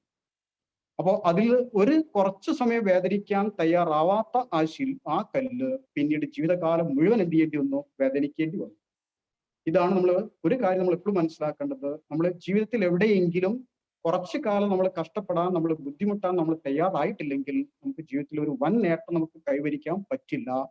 അങ്ങനെ വൻ നേട്ടം നമ്മൾ കൈവരിക്കണം എന്നുണ്ടെങ്കിൽ നമ്മൾ കുറച്ച് വിട്ടുവീഴ്ചയ്ക്കും ഒക്കെ തയ്യാറാവണം. അപ്പൊ ആദ്യം നമ്മൾ ഇതിൽ ചെയ്യേണ്ട കാര്യങ്ങൾ, നമ്മൾ ഈ ഡയറക്ട് സെല്ലിംഗ് ഇൻഡസ്ട്രിയിൽ വന്നു. അത് ഏറ്റവും നല്ലൊരു ഇൻഡസ്ട്രിയാണ്. നമ്മൾ ഏറ്റവും നല്ല കമ്പനി നമ്മൾ ചൂസ് ചെയ്തു. ഇനി നമ്മൾ എടുക്കേണ്ട ഒരു കാര്യം ഇതാണ്. നമ്മുടെ ഈ ആറ്റിറ്റ്യൂഡ്, നമ്മൾ കുറച്ച് ബുദ്ധിമുട്ടാൻ നമ്മൾ തയ്യാറാവുക എന്നുള്ളത് ആദ്യം തീരുമാനിക്കുക. ബുദ്ധിമുട്ടേണ്ട കാര്യം ഇത്രയേ ഉള്ളൂ. വളരെ സിമ്പിൾ ആയിട്ടുള്ള കാര്യമേ ഉള്ളൂ. ഒരുപാട് കഷ്ടപ്പെട്ട് രാവിലെ തൊട്ട് വെയിലുള്ളുന്ന കാര്യമൊന്നല്ല ആദ്യം പറയുന്നത്. നമ്മൾ ഒരു ലിസ്റ്റ് തയ്യാറാക്കുക. നമ്മൾ അറിയുന്ന മാക്സിമം ആൾക്കാരുടെ ലിസ്റ്റ് തയ്യാറാക്കുക. അവരെ കോണ്ടാക്ട് ചെയ്യാം. അവരെടുത്ത് ഈ ഓപ്പർച്യൂണിറ്റി പറയാൻ നമ്മൾ മടി കാണിക്കാതിരിക്കുക. കാരണം നമ്മൾ ചെയ്യുന്ന ഏറ്റവും വലിയ നന്മയാണ്. RCMന്റെ ഉൽപ്പന്നങ്ങൾ പോലെ അത്രയും ക്വാളിറ്റി, ആരോഗ്യത്തെ നമുക്ക് ഇതാക്കുന്ന തരത്തിലുള്ള ഉൽപ്പന്നങ്ങൾ നമുക്ക് കിട്ടാനില്ല. അപ്പോൾ ആ മെസ്സേജ് മറ്റുള്ളവരുടെ അടുത്ത് എത്തിക്കാൻ നമ്മൾ ഒരിക്കലും മടി കാണിക്കരുത്. നമ്മൾ ഒരു ദിവസം വൈകിയാൽ ആ ചാൻസ് മറ്റൊരാൾ ഉപയോഗിച്ചിട്ട് അവര് ചിലപ്പോൾ പ്രോസ്പെക്ട് ചെയ്ത് അവരുടെ ബിസിനസ്സിലേക്ക് കൊണ്ടുപോകും. അപ്പൊ ആ മടി കാണിക്കുക, നമ്മൾ അതിന് ഇറങ്ങുക എന്നുള്ളത് മാത്രമാണ് ഇരിക്കുന്ന പെയിന് എന്ന് പറയുന്നത്.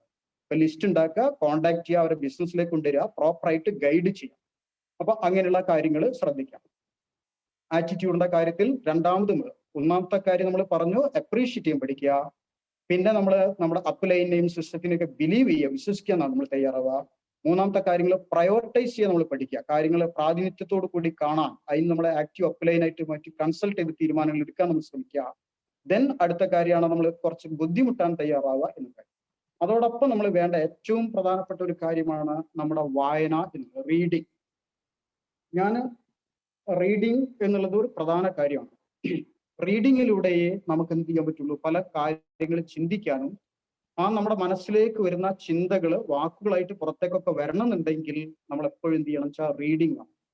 റീഡിങ് പ്രത്യേകിച്ച് ഞാൻ പറയുന്നത് നമ്മൾ അത്തരത്തിൽപ്പെട്ട നമുക്ക് പോസിറ്റീവ് എനർജി നൽകുന്ന, നല്ല പോസിറ്റീവ് മെന്റാലിറ്റി നമ്മളിൽ ഉണ്ടാക്കുന്ന തരത്തിലുള്ള വായന. അത് തീർച്ചയായിട്ടും നമ്മുടെ ടീമിൽ നമ്മൾ ഓരോ ഉദാഹരണം ഞാൻ പറയുകയാണെന്നുണ്ടെങ്കിൽ ഒരു ഈഗിൾ ആൻഡ് എബവ് എത്തുന്ന ഒരാൾ തീർച്ചയായിട്ടും നമ്മുടെ കമ്പനിയുടെ ഒരു വൈറ്റൽ പിൻ ലെവലിലാണ് ഈഗിൾ എന്ന് പറഞ്ഞത്. ഒന്നുകിൽ ഓപ്പണർ അല്ലെങ്കിൽ ഈഗിൾ ലെവൽ മുതൽ ഒരു ഈഗിൾ ആണ് എടുക്കുന്നതെങ്കിൽ അദ്ദേഹത്തിന്റെ ഡൗണിൽ ഒരു 100 പേരെങ്കിലും ഉണ്ടാവും. ഒരു ഈഗിൾ പിൻ അച്ചീവ് ചെയ്യുന്ന സമയത്ത് നിങ്ങളുടെ ഡൗണിൽ ഏകദേശം ഒരു 100 ആളെങ്കിലും മിനിമം ഉണ്ടായിരിക്കും. അപ്പൊ എപ്പോഴും ഓർമ്മിക്കേണ്ട നമ്മുടെ ബിസിനസ് പീപ്പിൾ ഓറിയന്റഡ് ബിസിനസ് ആണ്. കൂടുതൽ ആളുകൾ വർക്ക് ചെയ്യുന്ന ഏത് ഒരു കൺസേൺ ഏതൊരു ഓർഗനൈസേഷൻ നിങ്ങൾ എടുക്കുകയാണെങ്കിലും അതിൽ എപ്പോഴും എന്തുണ്ടായിരിക്കും? HRM ഡിപ്പാർട്ട്മെന്റ് ഉണ്ടായിരിക്കും. ഹ്യൂമൻ റിസോഴ്സ് മാനേജ്മെന്റ് ഡിപ്പാർട്ട്മെന്റ് എന്ന് പറയും. അങ്ങനെ ഒരു HRM ഡിപ്പാർട്ട്മെന്റ് ഏത് ഓർഗനൈസേഷനിലും ഉണ്ടായിരിക്കും. കൂടുതൽ എംപ്ലോയീസ് ഉള്ള ഒരു സ്ഥാപനം നിങ്ങൾ എടുക്കുകയാണെങ്കിൽ എപ്പോഴും അങ്ങനെ ഒരു ഡിപ്പാർട്ട്മെന്റ് ഉണ്ടായിരിക്കും. അതിനൊരു മാനേജർ ഉണ്ടായിരിക്കും, HRM മാനേജർ എന്ന് പറയും. നിങ്ങൾ ഒരു ഈഗിൾ പിൻ ലെവലിൽ എത്തിയാണെങ്കിൽ മിനിമം നിങ്ങളുടെ പേരിൽ 100 പേരുണ്ടെങ്കിൽ നിങ്ങൾ ആ ഗ്രൂപ്പിന്റെ അല്ലെങ്കിൽ ഒരു ഓർഗനൈസേഷൻ വെച്ച് എടുക്കുകയാണെങ്കിൽ ആ ഓർഗനൈസേഷൻ ആ ടീമിന്റെ HRM മാനേജറാണ് നിങ്ങൾ. HRM മാനേജർ എന്ന് പറഞ്ഞാൽ ആ ടീമിലെ മൊത്തം ഇഷ്യൂ അല്ലെങ്കിൽ കാര്യങ്ങൾ കൈകാര്യം ചെയ്യാൻ നമുക്ക് പറ്റണം. എപ്പോഴും നമുക്കറിയാം ഇത് പീപ്പിൾ ഓറിയന്റഡ് ആയതുകൊണ്ട് പല ഇഷ്യൂസ് ഉണ്ടാവാം. അവർ അങ്ങനെ പറഞ്ഞു, ഇവർ ഇങ്ങനെ പറഞ്ഞു, അല്ലെങ്കിൽ അവർ എൻ്റെ ആൾക്കാരെ പ്രോസ്പെക്ട് ചെയ്തു, അങ്ങനെ നിരവധി ഇഷ്യൂ ഉണ്ടാവും. ആ ഇഷ്യൂ നമുക്ക് സോൾവ് ചെയ്യാൻ പറ്റണം.